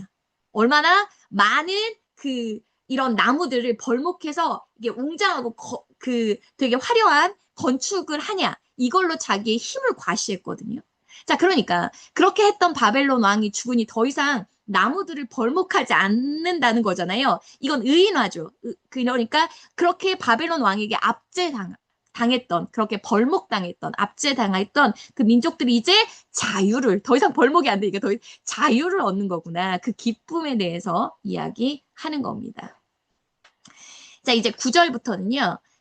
바벨론 왕에게 정복당한 열국의 왕들이 바벨론 왕을 조롱하는 노래가 이어집니다. 자, 9절입니다. 자, 9절, 10절, 11절을 네, 우리 유희숙 집사님 읽어주실까요? 네, 11절까지 읽어주세요. 아래의 수월이 너로 말미암아 소동하여 내가 오는 것을 영접하되 그것이 세상의 모든 영웅을 너로 말미암아 움직이게 하며 열방의 모든 왕을 그들의 왕자에서 일어서게 하므로 그들은 다 내게 말하 이르기를 너도 우리같이 연약하게 되었느냐 너도 우리같이 되었느냐 하리로다. 내 영화가 수월에 떨어졌으며 내 비파 소리까지도 구더기가 내 아래에 깔리며 지렁이가 너를 덮었도다. 네, 여기서 여러분 스월이라는 건 뭐예요? 무덤의 의미를 넘어요. 죽은 자들이 거주하는 세계를 의미합니다. 죽은 자들이 가서 거주하는 세계를 의미합니다. 자, 그런데 열국의 왕들이 먼저 가 있었죠. 자, 근데 누가 왔어요? 바벨론의 왕이 죽어서 이 스월에 온 거예요. 그러니 이들이 조롱하는 거지. 10절에 야, 너도 우리같이 연약하게 됐냐? 너도 별 수 없구나. 너도 무력하구나. 우리가 똑같은 신세가 되었구나. 10절에서도 야, 너도 수월에 떨어졌구나 하면서 구더기를, 요를 깔고 지렁이를 이불로 덮고 있구나. 무슨 말입니까? 그렇게 강력하고 화려했던 왕들도 죽으면 다른 사람과 똑같다는 거예요, 여러분. 그러니까 죽으면 인생 무상을 얘기하는 거죠. 그러니까 죽으면 어떻게 됩니까? 보잘것없는 구더기나 이런 미물에게 먹힌다는 인간의 본질적인 한계를 보여주고 있습니다. 그래서 그 바벨론 왕을 조롱하고 있는 겁니다. 이렇게. 자, 이제 우리가 주목해야 할 구절이 나오네요. 자, 12절부터 15절까지의 단락인데요. 제가 읽겠습니다. 너 아침의 아들 계명성이여 어찌 그리 하늘에서 떨어졌으며 너 열국을 없는 자여 어찌 그리 땅에 찍혔는고 내가 내 마음에 이르기를 내가 하늘에 올라 하나님의 묵별 위에 내 자리를 높이리라. 내가 북극 지폐 산 위에 앉으리라. 가장 높은 구름에 올라가 지극히 높은 이와 같아지리라 하는도다. 그러나 이제 내가 수월 곧 구덩이 맨 밑에 떨어짐을 당하리로다. 예, 여러분 12절을 보세요. 좀 중요한 단락인데요. 12절을 보면 너 아침의 아들 계명성이여 라고 합니다. 먼저 이 아침이 무엇을 뜻하냐? 샤하르라고 해서 여러분 한마디로 동이 트는 새벽녘입니다. 동이 트는 우리가 생각하는 아침의 개념이 아니라요. 동이 트는 그 새벽녘을 이야기합니다. 자, 그리고 계명성이라고 했을 때 무엇을 가리키냐면 헬렐이라고 합니다. 히브리어로 헬렐. 빛나다라는 의미를 가지고 있어요. 자, 우리가 밤하늘에 여러분 가장 밝은 별 할 때 우리가 금성, 비너스, 우리식으로 샛별이라고 하잖아요. 네, 바로 그 샛별. 를 의미합니다. 금성을 의미합니다. 자, 그리고 여기서 우리가 하나 더 이야기를 한다면 여러분 루시퍼라는 게 있어요. 루시퍼가 우리가 사탄, 전통적으로 사탄의 다른 명칭이잖아요. 근데 이 루시퍼의 의미도 뭐냐? 빛을 내는 자입니다. 빛을 내는 자입니다. 자, 그래서 여러분 세번역을 보세요. 12절 세번역을 보면 자, 웬일이냐? 너 아침의 아들 이 계명성을 새벽별아 라고 번역하고 있고요. 자, 그리고 자, 두 번째 이게 킴 제임스 번역을 이 흠전역 한글로 번역한 성경이 두 번째 흠전역입니다. 뭐라고 번역했냐면 오 아침의 아들 루시퍼라고 번역했습니다. 이 계명성을 루시퍼라 사탄이라라고 번역했습니다. 그리고 밑에 현대어 번역을 보면 너 새벽을 여는 샛별 바벨론이라고 번역을 했습니다. 자, 여러분 여기에서 여러분 너 아침의 아들 계명성은 누구를 뜻하는 걸까요? 먼저 문맥상 봅시다. 우리는 먼저 해석할 때 이 문맥에서 해석을 해야 됩니다. 자, 지금 누구에 대한 심판을 계속 말하고 있습니까? 바벨론 왕에 대한 심판. 그래서 바벨론 왕에 대한 조롱의 지금 노래들이 이어지고 있는 중이에요. 그러면 여기에서 너 아침의 아들 계명성이라는 건 누구를 가리키는 겁니까? 1차적으로 네, 바벨론 왕을 가리키는 겁니다. 바벨론 왕. 현대어에서 번역한 것처럼 네, 새벽을 연 새벽 바벨론 왕, 바벨론을 이야기하고 있는 겁니다. 자, 그러면서 이게 비유하고 있는 거죠. 교재를 보세요. 바벨론 왕이 하나님 앞에서 자신을 얼마나 높이고 있는지 그 교만한 실태를 지적하기 위해서 계명성이라는 여러분 비유를 사용하고 있다라는 겁니다. 그러니까 가장 교만한 자인 바벨론 왕을 비유하기 위한 상징적인 표현으로 이 계명성을 가지고 왔다라는 거예요. 자, 여러분 계명성의 특징이 있습니다. 자, 그 특징이 뭐냐면 해가 뜨기 전에 가장 여러분 밝은 별이에요. 가장 밝은 별. 그러니까 근데 그 별은 가장 밝은 별이지만 해가 뜨면요. 예, 완전하게 사라져 버립니다. 자, 그러니까 금성의 특징이 뭐예요?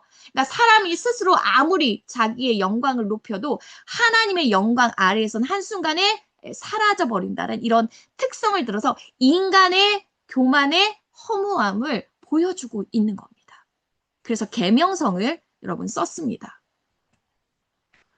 자, 이게 우리가 첫 번째 생각해야 될 거고, 두 번째는, 네, 제가 킴 제임스 성경에서 번역한 루시퍼.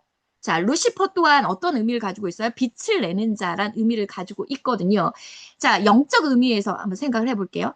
바벨론의 영적 측면에서 바벨론 우리가 악의 세력, 사단의 세력을 형상화할 때 빗대어서 뭐라고 합니까? 네, 바벨론이라고 합니다. 그래서 요한계시록에도 이 바벨론이 여러분 등장을 하잖아요. 자, 그러다 보니 초대교회 시대에 많은 교부들이요. 이 본문을 우리가 보았던 이사야 이 본문을 무엇과 관련해서 해석을 했냐면 예, 루시퍼, 사탄과 관련해서 여러분 해석을 했습니다. 자, 더 그런 것이 예, 우리가 본문이 어떤 본문이 있냐면 누가복음 10장 그리고 요한계시록 12장에 보면 그 구절들을 연결했어요. 여러분 본문을 봅시다. 여러분 교재의 본문을 볼게요. 자, 누가복음 10장 18절에 예수께서 이르시되 사탄이 하늘로부터 번개같이 떨어지는 것을 내가 보았다.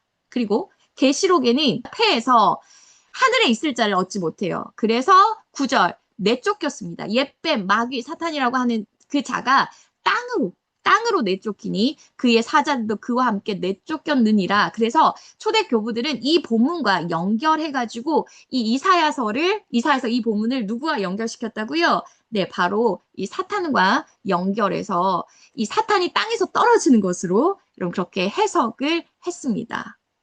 자, 그런데 우리가 생각해 볼게.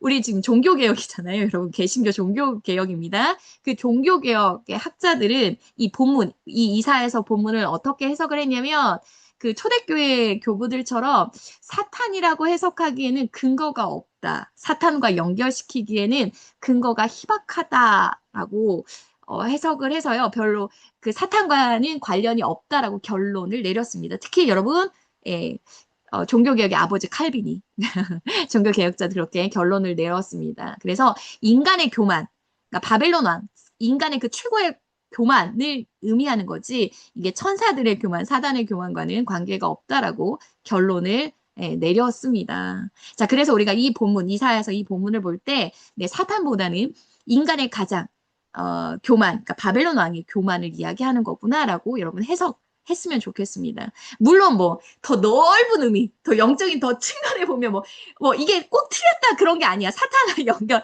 수도 있지 뭐. 하지만 1차적인 의미 인간의 교만을 이야기하고 있다라고 생각하셨으면 좋겠습니다. 가져왔냐면요.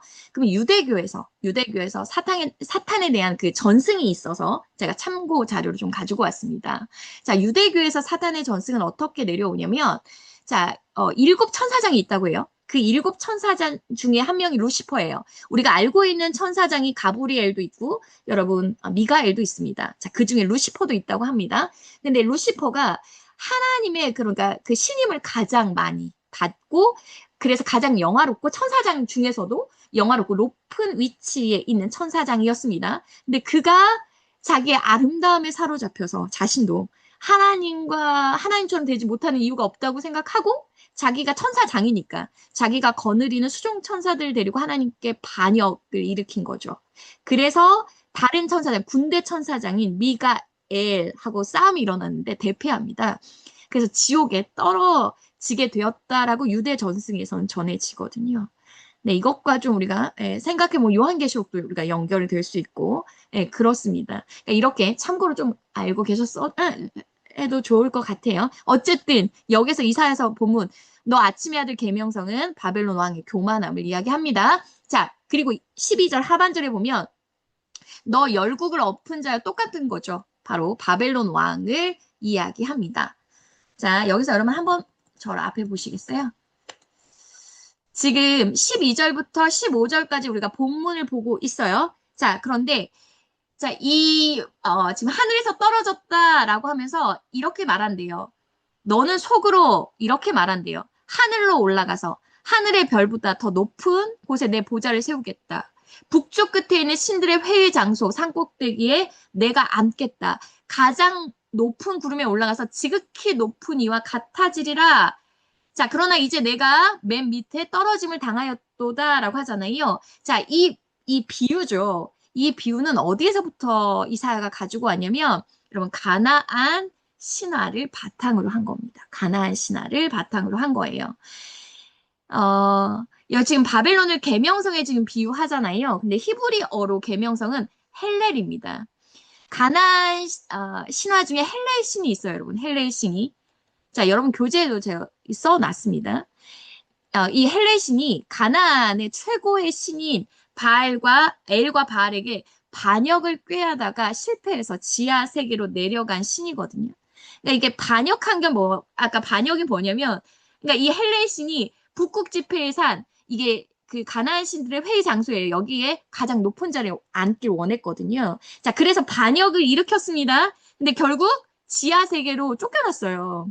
자, 이 신화를 바탕으로, 배경으로 해서 이 비유를 쓰고 있는 겁니다. 자, 그래서 이사야가 이 바벨론, 가나안 신화의 헬렐 신을 비유해서 바벨론이 하나님의 주권에는 도전하지만 결국 멸망하게 될 것을 역설적으로 지금 말하고 있다라는 겁니다. 그럼 여기에서 우리가 조금, 왜 하나님의 말씀을 전하는데 왜 굳이 신화를 바탕으로 해가지고 하나님의 메시지를 선포할까? 라는 이런 생각이 드시잖아요. 우리가 이걸 어떻게 해석해야 될까? 신화를 바탕으로 하나님의 말씀을 전하는 거 어떻게 해석해야 될까라고 했을 때 여러분 앞에 보실까요? 자, 이사야가 하나님의 말씀을 선포하는 과정에서 고대 신화를 이용한 거에 대해서 우리가 어떤 입장을 가져야 될까라고 했을 때 이렇게 생각하십시오. 여러분 신화는 당시 사람들의 삶의 일부였어요. 그러니까 신화는 당시 사람들이 가장 익숙하고 쉽게 이해되는 개념이에요. 자, 그래서 선지자들이 어떻게 했냐면 청중들이 익숙해져 있는 그 문화죠. 그걸 최대한 이용해서 하나님의 말씀을 선포했습니다. 그래야 이해가 잘 되거든요. 자, 그래서 우리가 여기서 하지만 우리가 간과하지 말아야 될 게 뭐냐면 선지자들이 신화를 이용한다고 해서 신화의 사실성, 타당성을 인정한 것은 아니다라는 거예요. 그냥 그 개념만, 그 신화 속에 쓰고 있는 그 개념만 빌려 쓰는 거지. 왜? 사람들로 하여금 이해시키려고, 쉽게 이해시키려고 그 개념만 빌려 쓴 거지. 그 신화의 사실성이나 타당성은 인정한 건 아니다. 이해가 되시지요? 되시지요? 김정은 집사님 고개 끄덕끄덕. 가장 심각한 표정으로 저를 보셔서. 그래서 어떤 의미로 좀 생각하면 뭐냐면, 바울이 아테네에서 여러분, 아레오바고 설교할 때 제가 예를 가지고 왔는데, 아테네면 여러분 하나님을 믿지 않는 대다수가 이방인이에요. 자, 그들에게 어떻게 설교했냐. 그 설교의 접촉점을 어디에 잡았냐 보면, 너희가 알지 못하는 신, 그 제단을 봤는데, 내가 그 알지 못하는 신이 누구인지 내가 가르쳐 줄게. 자, 그 사람들이 알고 있는, 자, 그죠? 이방인들이 익숙한 그 신화, 그 개념을 가지고 와서 하나님을 설명하거든요. 그리고 설교할 때도 어떤 걸 가지고 오냐면, 네, 너희 시인 중에 어떤 사람의 말과 같이 우리가 그의 소생이라 하니 이와 같이 우리가 하나님의 소생이라. 그러니까 그리스 사람들의 가장 유명한 식구, 가장 유명한 그 문학적인 어떤 이런 것들을 가지고 와서 하나님을 전하거든요. 자, 이런 의미로 여러분이 생각하셨으면 좋겠습니다. 중국이나 이런 천주교가 이제 기독교가 들어올 때, 그 천주교가 들어올 때 신부들이 어떤 개념을 썼냐면, 그러니까 하나님을 가르쳐야 되는 거죠. 하나님이 누구신지 가르쳐 줘야 되는 거잖아요. 자, 그러면 그냥 성경에 있는 하나님을 얘기하면 이들이 알아들을까요? 못 알아듣잖아. 그래서 무엇과 연결시켰냐면 하늘에 있는 신, 그래서 하늘에 있는 신이 하나님이다. 이렇게 연결해서 하나님을 설명했거든요. 그래서 천주교의 그 성경에 보면, 공동 번역에 보면 하느님이라고 하잖아요. 하느님. 이게 여러분 하늘림이거든요. 하늘림. 하늘에 계시는 신. 그것과 접촉점을 삼아서 하나님을 설명하거든요. 그러니까 이런 차원에서 이러한 것들을 이사야가 인용해서 말씀을 정했다. 아시겠죠, 여러분? 제가 너무 설명을 뻗어간 거 아니죠? 네. 제가 좀 조심스럽습니다. 이런 것들 설명을 좀 조심스러워서 조금 자세히 설명했습니다. 자, 어쨌든. 자, 여러분 보세요. 이렇게 자기가, 그러니까 교만한 바벨론 왕이 결국 누구처럼 되고 싶었다는 거예요. 지극히 높으신 즉 하나님과 같이 되고 싶었다. 그 바벨론 왕의 교만을 지금 말하고 있는 거잖아요. 그런데 그 바벨론 왕이 15절 보세요. 15절. 그러나 이제 네가 수월 곧 구덩이 맨 밑에 떨어짐을 당하리로다. 가장 높은 곳에 올라가고 싶었던 바벨론 왕이 어떻게 됐어요? 역설적이게도 가장 낮은 곳에 떨어지게 될 것이다. 자, 그 바벨론 왕을 지금 조롱하고 있습니다. 자, 16절 보겠습니다. 여러분 16절. 자, 너를 보는 이가 주목하여 너를 자세히 살펴보며 말하기를 이 사람이 땅을 진동시키며 열국을 놀라게 하며 세계를 황무하게 하며 성읍을 파괴하며 그에게 사로잡힌 자들을 집으로 놓아보내지 아니하던 자가 아니냐. 자, 그러면서 열방의 모든 왕들은 모두 각각 자기 집에서 영광 중에 작업만은 오직 너는, 여러분 바벨론이죠. 바벨론 왕입니다. 자기 무덤에서 내쫓겼으니 가증한 나뭇가지 갖고 칼에 찔려 돌구덩이에 떨어진 주검들에 둘러싸였으니 밟힌 시체와 같도다. 자, 세 번역으로 19절 볼게요. 너는 무덤도 없이 오물처럼 버려져 칼에 찔려 죽은 군인들이 시체 더미에 밑에 깔려 있다가 지하 세계의 밑바닥으로 내려갈 것이다. 너의 시체를 사람들이 짓밟을 것이다. 즉 이게 교만한 바벨론 왕의 최후라는 거예요. 그러니까 여러분 지금 무덤에도 묻히지 못한다는 거예요. 여러분 고대 세계에서 무덤에도 묻히지 못한 시체는 뭐냐면 여러분 극악한 사악한 악인들이 당한다라고 생각했거든요. 그러니까 무덤에도 묻히지 못한다는 것은 최고의 수치입니다. 최고의 수치. 그러면서 무엇이라고 비유하냐면 가증한 나무 가지에 비유하고 있습니다. 나뭇가지? 가지? 하면 생각나는 여러분 표현이 뭐예요? 이새의 가지 생각나시죠? 네, 메시아하고 극명한 대조를 이루고 있습니다. 20절입니다. 내가 내 땅을 망하게 하였고 내 백성을 죽였으므로 그들과 함께 안장되지 못하나니 자 여기 여러분 악을 행하는 자의 후손입니다. 후손은 영원히 이름이 불려지지 아니하리로다 할지로다. 그러니까 바벨론이 멸망해서 그 후손도 없을 거라는 거예요. 바벨론 아예 역사 속에 사라질 것이다 라는 것을 의미하고 있습니다. 실제 역사 속에서요. 페르시아, 그러니까 고레스가 바벨론을 정복할 때 무혈 입성이거든요. 그러니까 평화롭게 정복하지만 바벨론의 왕족들은 다 죽여요. 다 숙청하거든요. 그래서 바벨론의 그 왕들의 후손을 잊지 못하게 합니다. 역사 속으로도 실제 여러분 성취가 됩니다. 자, 지금 우리는 바벨론의 심판 중에 바벨론 왕에 대한 우리가 조롱하는 노래들 지금 계속 보고 있습니다. 자, 이어지는 21절에서 23절까지는 다시 하나님께서 바벨론의 심판에 대해서 내가 반드시 심판할 거야. 그 의지를 보여주고 있거든요. 우리 21절 볼게요. 너희는 그들의 조상들의 죄악으로 말미암아 그의 자손 도륙하기를 준비하라. 그들이 일어나 땅을 차지하여 성읍들로 세상을 가득하게 하지 못하게 하라.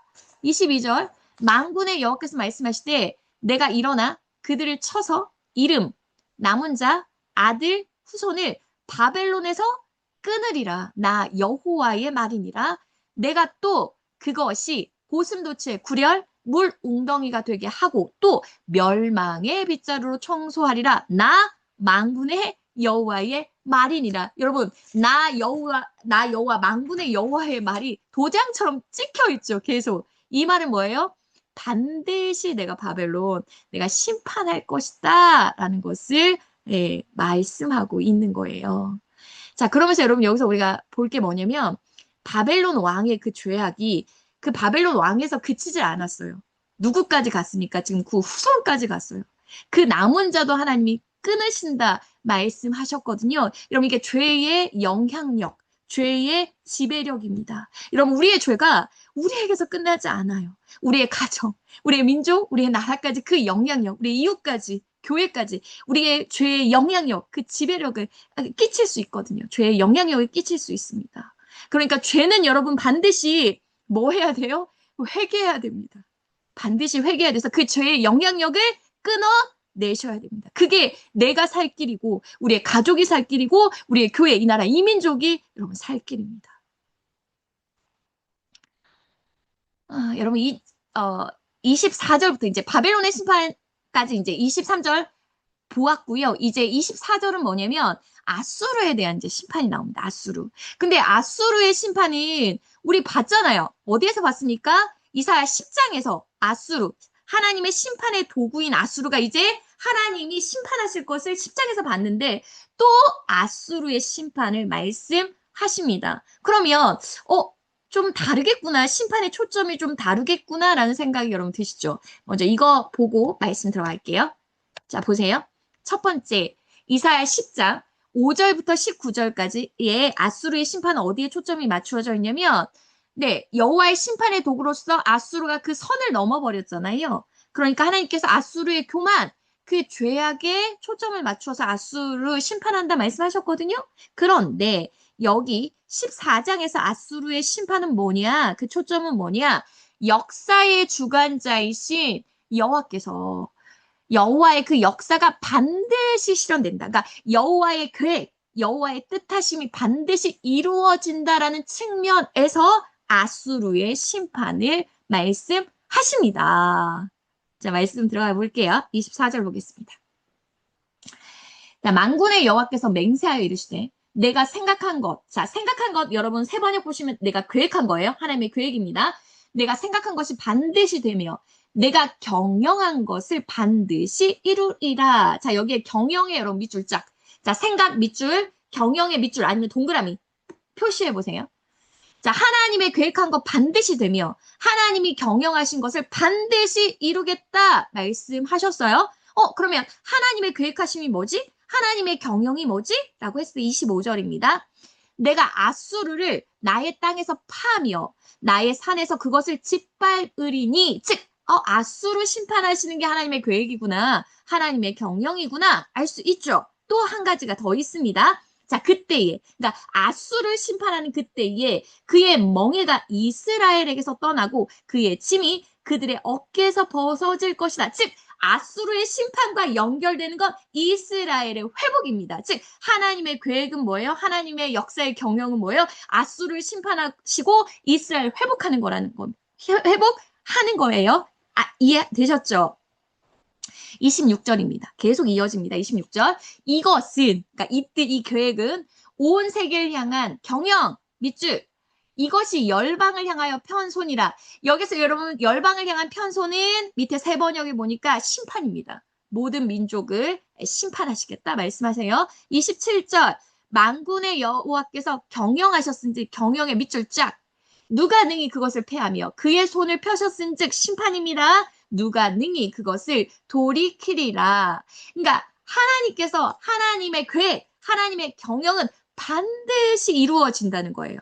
그러니까 어떻게 이루어지냐? 그 구체적인 게 뭐냐? 첫 번째 아수르 심판이고 그러면서 이스라엘 회복. 그렇게 하나님은 이루어진다. 하나님의 경영은 반드시 이루어질 거야 라고 말씀하셨습니다. 자, 또 새로운 단락입니다. 28절부터는 새로운 단락인데요. 아하스 왕이 어떤 해에 이 경고가 임했습니다. 누구에게 향한 경고인가 봤더니 29절에 블레셋 밑줄. 자, 블레셋입니다. 이제 블레셋. 자, 블레셋 온 땅이여, 너를 치던 막대기가 부러졌다고 기뻐하지 말라. 뱀의 뿌리에서는 독사가 나겠고, 그의 열매는 날아다니는 불뱀이 되리라. 가난한 자의 장자는 먹겠고, 궁핍한 자는 평안히 누우려니와, 내가 내 뿌리를 기근으로 죽일 것이요, 내게 남은 자는 사륙을 당하리라. 라고 되어 있습니다. 자, 그래서 제가 교재에 여러분, 블레셋에 대해서 간단한 배경 설명을 해 놓았습니다. 그죠? 간단한 배경 설명 해놨는데, 자, 먼저 여러분 지도 속에 봅시다. 지도로 보면 알겠죠. 자, 블레셋 어디에 있습니까? 자, 여기서부터 볼까? 여기죠. 네. 여호수아가 가나안 땅을 정복할 때 정복하지 못했던 데가 어디예요? 여기 블레셋이에요. 여러분, 그리고 사사기 때 정복하지 못했어요. 사울 때도 정복하지 못했어요. 언제 이 블레셋을 정복합니까? 다윗 왕 때 여러분 이 블레셋을 정복합니다. 그런데 다윗 이후에 다윗 이후가 아니고 이제 남북이 분열되잖아요. 분열되면서 약해지니까 블레셋이 다시 독립을 합니다. 자, 어쨌든 자, 이 블레셋 이쪽을 보세요. 이제 이쪽 지도 보세요, 여러분.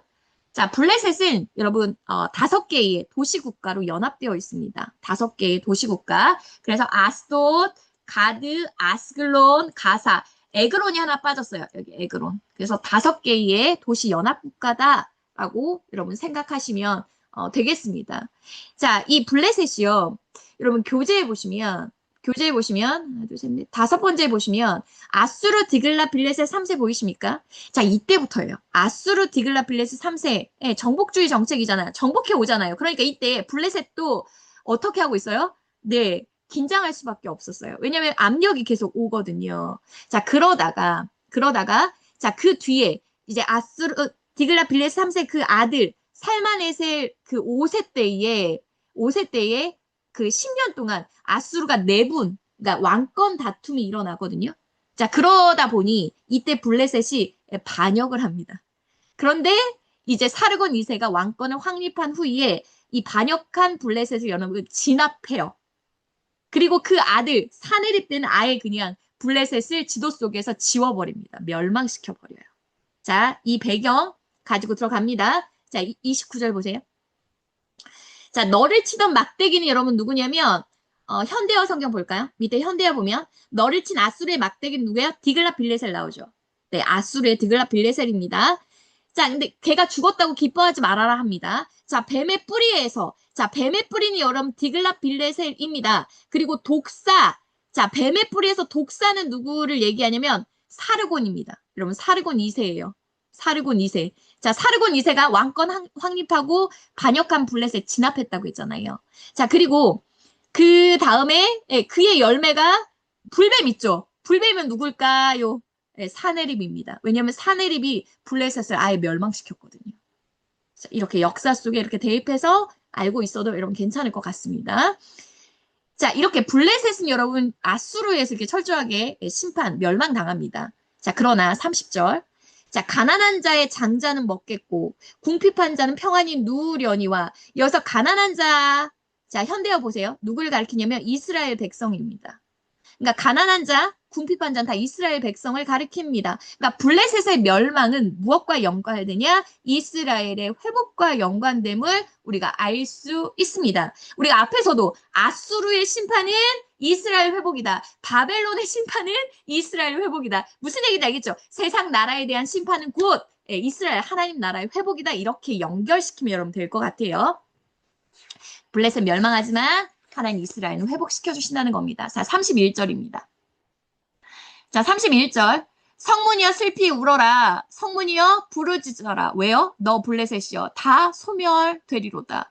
대저 연기가 북방. 자, 북방은 여러분 아수르입니다. 대체로 북방은 아수르 또는 바벨론이 될 수도 있겠죠. 자, 그래서 현대어를 보면 북쪽에서 아수르 군대가 구름대처럼 밀려온다. 그 대열에서 벗어난 자가 없다라는 것은 네, 아수르가 바벨론을 그렇게 심판할 거다, 멸망할 거다 이야기하고 있습니다. 자, 그때에 32절은 여러분 유다에게 하는 질문입니다. 자, 32절 볼게요. 그 나라 사신들에게 어떻게 대답하겠느냐. 자, 그 나라 사신들이라는 건 여러분 세 번역해 보세요. 누구예요? 블레셋입니다. 자, 블레셋의 사신들이 누구에게 올 거냐면 유다에게 우리 반아수르 하자라고 제안할 겁니다. 외교적으로 제안할 거예요. 그때 너희 어떻게 대답하겠느냐라는 거예요. 자, 그때 하반절 보세요. 32절 하반절에 이사야가 이렇게 얘기합니다. 답을 제시하여 여호와께서 시온, 즉 예루살렘을 세우셨으니 그의 백성의 공고한 자들이 그 안에서 피난하리라라고 답하라라고 되어 있습니다. 세 번역을 볼게요. 블레셋 특사들에게 무엇이라고 답변할 것인가?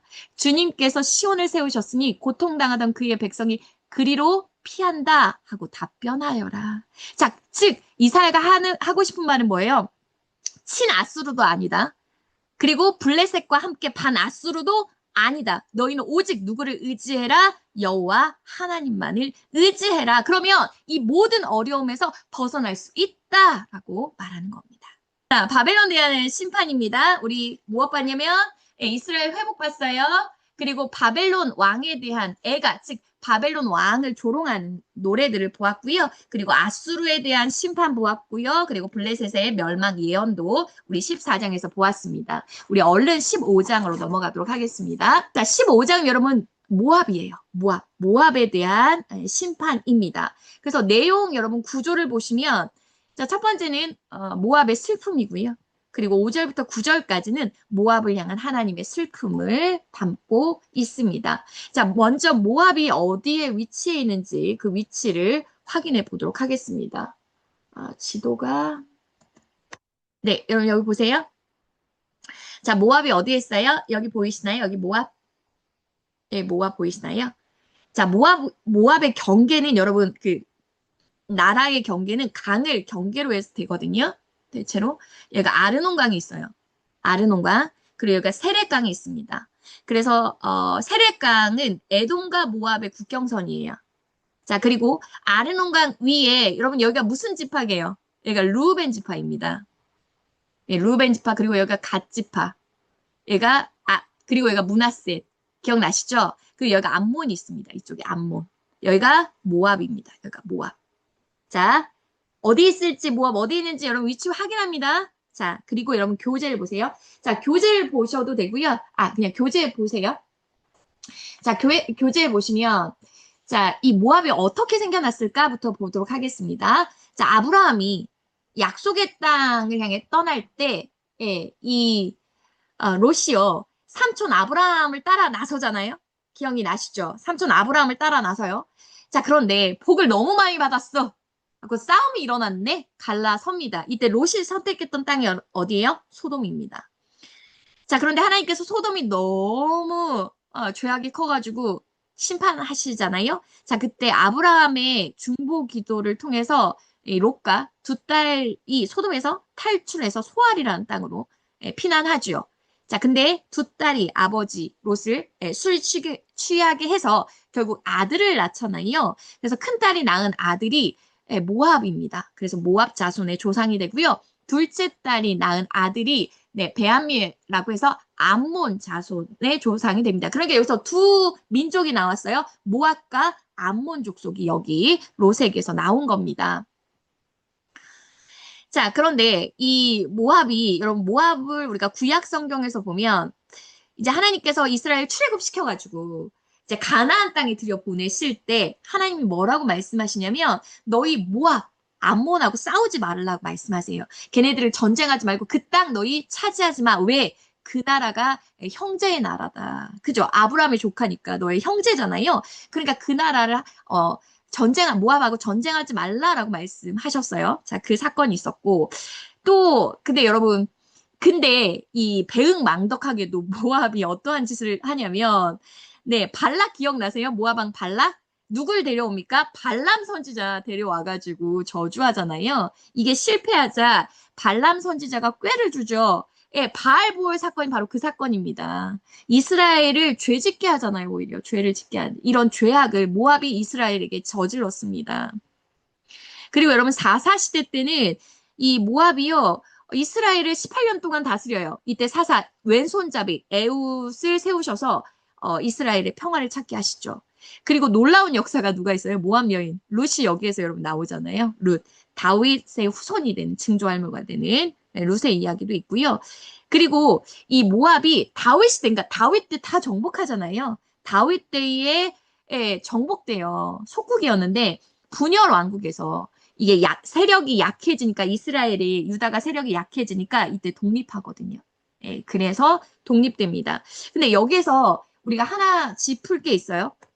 원래 모압의 땅이 어디까지였냐? 여러분 이 아르논강 이 밑에까지였어요. 이만큼밖에 아니었거든요. 그런데 이제 독립하면서 이스라엘이 분열하고 또 약해지잖아요. 세력이 약해지면서 모압은 또 세력이 확장되거든요. 커지거든요. 그때 어디까지 점령하게 되냐면 여기 여러분 옆에 지도 보이실까요?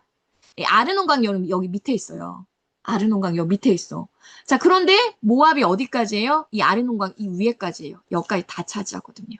그러니까 이 땅은 누구 땅이었어요? 여기예요. 누구 땅이었어요? 루벤 지파 땅이었어요. 그리고 일부 갓 지파도 들어가요. 그러니까 루벤과 갓 지파의 땅을 누가 차지하게 된다? 나중에 모압이 세력을 거기까지 영토를 확장하게 됩니다. 이해되셨죠? 그러니까 지금 이사야 때는 어떤 때냐? 이사야 때는 지금 모압이 루벤 땅까지 다 먹었던 그때예요. 이렇게 세력을 확장했던 그때에 모압에 대한 심판을 이사야가 예언한다. 생각하시면 될 것 같습니다. 얼른 들어갑시다. 자, 1절. 자, 모압에 관한 경고라 하룻밤에 모압 알이 망하여 황폐할 것이며 하룻밤에 모압 기르가 망하여 황폐할 것이다. 망한다, 망한다. 심판을 말씀하시죠. 여기서 하룻밤이라는 건 말 그대로 하룻밤이 아니에요.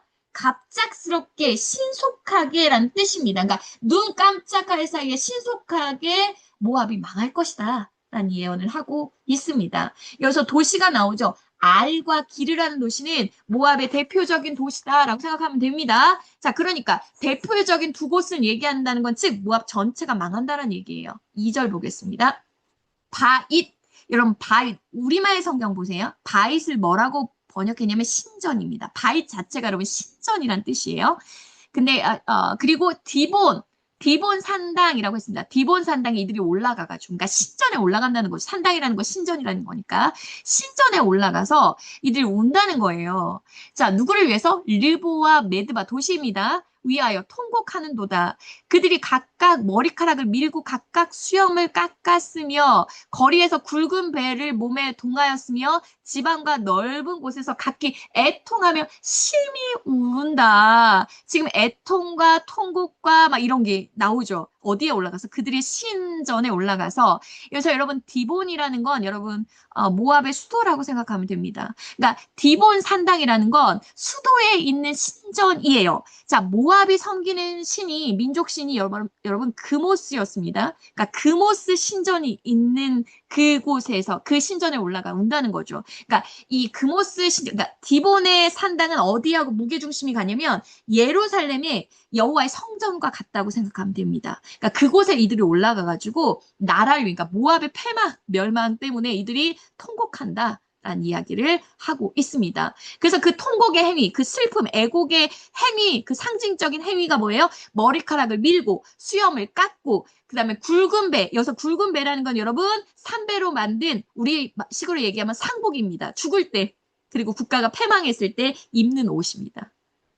이해가 되시죠? 이런 표현들이 여러분 계속 나올 거니까 제가 한번 짚어드렸습니다. 자, 이들이 이 모압의 멸망을 해서 이렇게 애통한다는 거예요. 지금 4절 보겠습니다. 자, 헤스본, 엘르알레 다 모압에 있는 도시들을 이야기합니다. 부르짖으며 그들의 소리는 아하스까지 들리니 그러므로 모압의 군사들이 크게 부르짖으며 그들의 혼이 속에서 떠나도다. 자, 군사들이 부르짖고 혼이 속에서 떠났다는 건 현대어 밑에 보시면 네, 용사들까지도 사기를 잃고 무서워서 벌벌 떨고 있다라는 거예요. 그러니까 한마디로 모압이 지금 패닉 상태에 빠진 겁니다. 왜요? 누가 지금 쳐들어오니까 아수르가 지금 쳐들어오거든요. 지금 정복하여 오니까 이들이 이렇게 되었다라는 이야기를 하고 있습니다. 자, 5절입니다. 자, 5절. 자, 1절부터 여러분 4절까지는 자, 모압의 급격한 패망으로 모압 사람들이 절망과 공포에 빠질 것을 이야기했다면 이제 이어지는 5절에서 9절까지는 이제 모압의 사람들이 피난 갈 거잖아요. 그 피난 가면서 겪는 고통에 대해서, 닥칠 재난에 대해서 이야기합니다. 5절입니다. 내 마음이 모압을 위하여 부르짖는도다. 여기 밑줄 짝. 여기서 내 마음이 누구의 마음이냐면 선지자, 이사야 선지자의 마음을 이야기합니다. 여기 별표해 놓으세요. 다음 주에 이 부분 다루도록 하겠습니다. 자, 그러니까 이사야 선지자의 마음이 그 모압의 패망을 보면서 부르짖는다라고 얘기하고 있습니다.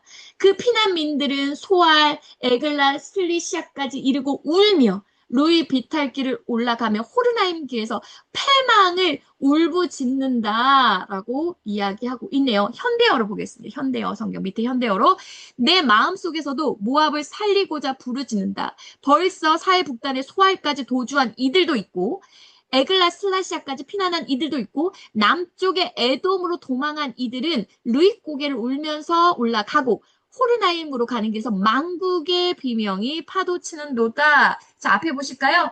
지금 이 도시들이 어떠한 도시들을 얘기하고 있냐면 여러분 소알 여기 있습니다. 지금 소알 여기 있고요. 자, 그리고 네, 루잇 여기 있고 호르나임 여기 있습니다. 자, 어디에 있는 거예요, 여러분? 어느 쪽에 있어요? 모압의 남쪽이죠. 아수르가 북쪽에서 내려오잖아요. 북쪽에서 내려오니까 사람들이 피난을 어디로 가겠어요? 남쪽으로 가는 거예요. 그러니까 지금 최남단에 있다는 거예요. 그런데 어떤 사람들은 어디까지 넘어가요? 에돔까지. 왜요? 안전하지 않으니까. 에돔까지. 그렇게 피난 행렬을 얘기하고 있습니다. 피난하면서 그들이 어떻게 하고 있다? 애통하며 부르짖고 있다는 겁니다. 자, 그 고통을 이야기하고 있습니다. 자, 6절입니다. 자, 리브림 물이 마르고 풀이 시들었으며 연한 풀이 말라 청정한 것이 없음이로다 라고 되어 있네요. 여러분 앞에 보시면 앞에 리무린 물 보이십니까? 앞에 리무린 물 어디에 있어요? 맨 남단에 있죠. 지금 여기입니다. 여기. 남단. 이 리무린 물이 뭐냐면 오아시스입니다. 그러니까 피난민들이 이렇게 피난하면서 여기 오아시스를 지나가겠죠. 그런데 거기에 물이 말랐다는 건 무슨 말입니까? 얼마나 수많은 피난민들이 있었다는 겁니까? 그러니까 그 물이 마를 정도로 있었다는 겁니다. 자, 그리고 자, 뭐라고 또 비유하냐면 풀이 시들고 연한 풀이 마르고 청정한 것이 없다. 이거 한 번만 얘기하면 되거든요. 근데 똑같은 것을 세 번이나 얘기하는 건 무엇을 부각시키냐면 모압이 그렇게 철저하게 황폐하게 될 것을 지금 이야기하고 있습니다. 7절 보겠습니다. 그러므로 그들이 얻은 재물과 쌓였던 것을 가지고 피난할 때 그저 금부침부스 다 가져가는 거잖아요. 버드나무 시내를 건너리니 자, 버드나무 시내 앞에 보세요. 무엇을 가리키냐면 여러분 여기 세례강 보이십니까? 이 버드나무 시내는 세례 시내의 지류에 있습니다. 그러니까 세례 시내라고 여러분 생각하면 됩니다. 자, 여기를 건너면 어느 땅입니까? 이게 지금 에돔과의 국경이잖아요. 그러니까 이 버드나무 시내를 건너면 에돔인 거예요. 자, 왜 에돔까지 이들이 갈까요?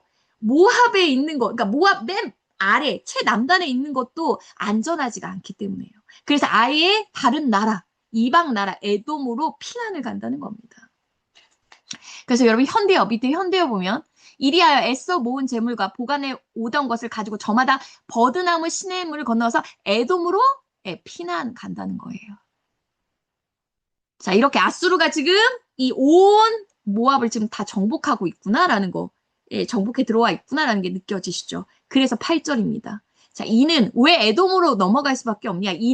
그 이유는 곡성이 모압 사방에 들렸고, 그러니까 모압 어느 곳도 아수르에게 피할 곳이 없다는 거예요. 다 정복당했다는 거예요. 그래서 그 사방에서 그 곡성이 들려온다는 겁니다. 슬픔의 부르짖음이 에글라임에 이르며 그 부르짖음이 부엘 엘림에 미치며 이게 다 여러분 경계를 다 이야기하고 있는 겁니다. 다 경계를 이야기하고 있는 거예요. 그래서 이들이 에돔으로 피난할 수밖에 없었다라는 이야기를 하고 있습니다. 그러니까 모압 전역이 아수르를 통해서 그렇게 안전할 것도 없고 먹고 살만할 것도 없기 때문에 에돔으로까지 피난한다. 이렇게 그 모압의 심판이 철저하게 이루어질 것이다 라는 것을 예언하고 있습니다. 9절입니다. 디몬 물에서 피가 가득함이 이로다. 그럴지라도 내가 디몬의 재앙을 더 내리되 모압에 도피한 자와 그 땅에 남은 자에게 사자를 보내리니 이 사자는 여러분 말 그대로 사자입니다. 그러니까 남은 자들조차도 다 죽게 하겠다. 다 멸할 것이다. 철저한 심판입니다. 철저한 심판입니다. 남은 자라는 건 여러분 희망을 얘기하거든요. 근데 그 희망조차 주지 않겠다. 철저하게 모압을 심판할 것을 예언하고 있습니다. 자, 그러면 우리 이런 생각이 들잖아요. 도대체 모압이 어떠한 죄를 지었길래 이렇게 그냥 철저하게 심판을 하실까? 라는 생각이 들죠. 그 질문에 대한 답은 여러분 바로 16장 다음 시간에 궁금하시죠? 이 궁금증을 가지고 다음 시간을 기대하시면 되겠습니다. 자, 그럼 우리 13장, 14장, 15장 간단히 복습하고 오늘 시간 마칠게요. 자, 13장 우리 바벨론의 심판 공부했습니다. 하나님 바벨론을 심판하시기 위해서 하나님의 군대를 부르셨어요. 자, 그래서 바벨론을 심판하신 그 날을 여호와의 날이다 라고 선언하시면서 심판하셨습니다. 그날은 여러분 슬픔과 공포의 날일 거예요. 자연이 다 파괴되는 날일 겁니다. 악과 교만이 심판을 받게 되는 날입니다.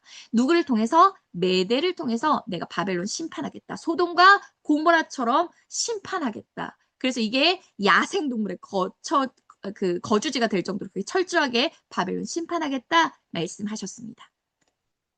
자, 이어지는 14장도 여러분 같은 맥락에 있습니다. 바벨론에 대한 심판 두 번째입니다. 자, 바벨론이 멸망한다. 니꼴, 이스라엘의 회복을 말합니다. 자, 그리고 자, 바벨론 왕에 대한 그 교만에 대한 애가 조롱의 노래가 이어집니다. 첫 번째, 압제자 왕에 대한 죽음에 대해서 그 노래를 했고요. 그리고 왕의 영혼이 수월에 들어가서 역대 왕들이 이 바벨론 왕을 여러분 조롱하잖아요. 너도 우리와 같이 되었도다. 그래서 구더기와 지렁이가 너를 먹을 우리와 똑같다라고 조롱하는 것도 보았습니다. 또한 여러분 아침의 아들 계명성 기억나십니까? 하늘에서 가장 높은 자리, 지극히 높은 자와 그 자리를 같이 한다. 가장 높은 자리에 올라갈 것이라 말했던 그 바벨론 왕이 어떻게 됩니까? 가장 낮은 곳으로 떨어지게 될 것이다. 그래서 스월까지 떨어지게 되죠. 자, 이 악은요, 바벨론 왕으로 끝나지 않았습니다. 악의 영향력, 악의 지배력이 그 후손까지 미쳤거든요. 그래서 그 후손들도 내가 다 끊어버리겠다. 다 멸하겠다. 말씀하셨습니다. 자, 그리고 바벨론에 대한 멸망을 다시 한번 말씀하셨어요. 철저하게 바벨론 심판할 텐데 내가 고슴도치 구렬 멸망의 빗자루 날 깨끗하게 청소하겠다. 그렇게 바벨론 멸망 말씀하셨고요. 그리고 새로운 단락이죠. 아수르에 대한 심판을 말씀하시는데 특별히 이 아수르에 대한 심판의 초점이 어디에 맞추어져 있냐면 하나님의 계획, 하나님의 생각과 하나님의 경영은 반드시 이루어진다에 맞추어져 있습니다. 그래서 두 가지로 나타났죠. 아수르 내가 심판할 거다. 또한 아수르 심판한 후 내가 이스라엘을 회복시킬 거다. 이렇게 반드시 하나님의 계획과 그 경영은 반드시 이루어질 것이다. 라는 것을 말씀하셨습니다. 자, 이어지는 블레셋의 멸망 또한 말씀하셨습니다. 그래서 뱀의 이미지를 사용해서 말씀하셨죠. 그러면서 뭐라고 말합니까? 블레셋의 특사가 오거든 이렇게 말하여라. 시원을 말씀하셨죠. 즉 의지하지 말고 두려워하지 말아라. 오직 누구만 의지해라. 여호와 하나님만 의지해라. 그러면 너희가 그 어려움에서 벗어날 수 있다로 끝을 맺었습니다. 자, 15장 모압입니다. 모압에 대한 심판. 자, 모압의 멸망에 대한 슬픔, 애곡. 우리가 15장은 애통, 애곡, 부르짖음이라는 단어가 계속 반복되어 나온 거 여러분 기억나시죠? 그리고 5절에서 9절은 모압을 향한 하나님의 슬픔입니다. 제가 이사야 선지자 거기 여러분 밑줄 치라고 했잖아요. 제가 다음 시간에 모압을 다룰 때에 그러니까 이사야 선지자의 슬픔은 곧 누구의 슬픔입니까? 하나님의 슬픔이잖아요. 자, 그래서 열방을 향한 하나님의 그 슬픔에 대해서 제가 다음 시간에 이야기하도록 하겠습니다. 이렇게 우리가 모압의 심판까지 우리 공부했습니다. 여러분 열방에 대한 심판은 무엇에 대한 심판이냐면 결국 교만한 세상, 그러니까 하나님을 대적한 이 세상에 대한 심판입니다. 그래서 첫 번째 그 대표적인 게 바벨론이었죠. 자, 바벨론의 무엇에 대한 결국 심판입니까? 바벨론의 교만이거든요. 그 바벨론 왕의 그 최고의 교만이 뭐예요? 신과 하나님, 지극히 높으시니 하나님과 같아지라는 그 교만을 심판하시는 거거든요. 자, 그러면 우리는 무엇을 우리에게 적용해야 됩니까, 여러분? 인간의 교만을 말씀하십니다. 우리 안에도 바벨론 왕과 같은 하나님과 같아지려는 마음이 없을까요? 우리 안에 그런 유혹이 없을까요? 여러분, 우리 삶의 주인은 하나님이십니다. 하지만 우리가 우리의 삶의 주인 된다면 내 자아가, 내 생각이, 내 판단이, 내 감정이 우리의 삶을 지배하고 이끈다면 그건 여러분, 내가 하나님인 거예요. 그렇게 생각한다면 우리가 바벨론 왕과 다를 바가 무엇입니까? 바벨론 왕의 나는 하나님과 같아지라 했던 바벨론 왕의 교만이 우리의 교만이 아닙니까? 우리의 매일의 삶 속에서 바벨론 왕의 교만처럼 우리는 하나님의 말씀과 하나님의 뜻보다는 우리의 감정, 우리의 뜻, 우리의 경험, 우리의 생각을 앞세워서 우리 판단하고 우리 그렇게 살아가지 않습니까? 얼마나 많이 우리가 주인 되신 하나님을 잊어버립니까? 그런 의미에서의 바벨론 왕의 교만을 생각해 보았으면 좋겠습니다. 그래서 우리의 삶을 우리가 여러분 짚어보셨으면 좋겠습니다. 또한 하나님은 그 교만에 대해서 철저하게 심판하신다고 말씀하셨습니다. 그 바벨론 왕의 후손까지 철저하게 심판한다 말씀하셨습니다. 이것은 여러분 우리의 교만, 우리의 죄가 우리에게서 끝나는 게 아닙니다. 우리의 자녀, 우리의 가정, 그리고 우리의 교회, 우리의 이웃, 우리 이 나라, 이 민족까지 흘러간다는 거죠. 겁니다. 우리의 이 죄의 영향력이 결코 여러분 가벼운 게 아닙니다. 우리가 쉽게 생각할 게 아닙니다. 우리의 죄로 인해서 우리의 가족이 고통받습니다, 여러분. 우리의 죄로 인해서 우리의 교회가, 이 나라, 이 민족이 고통을 받습니다. 이거에 대해서 우리가 또 깊이 생각해 보셨으면 좋겠습니다. 자, 그래서 여러분 묵상할 때 이것들 같이 또한 제가 그러니까 묵상 노트 이런 것들도 잘 되어 있기 때문에 여러분 좀 깊이 있게 묵상하는 시간을 가지셨으면 좋겠습니다.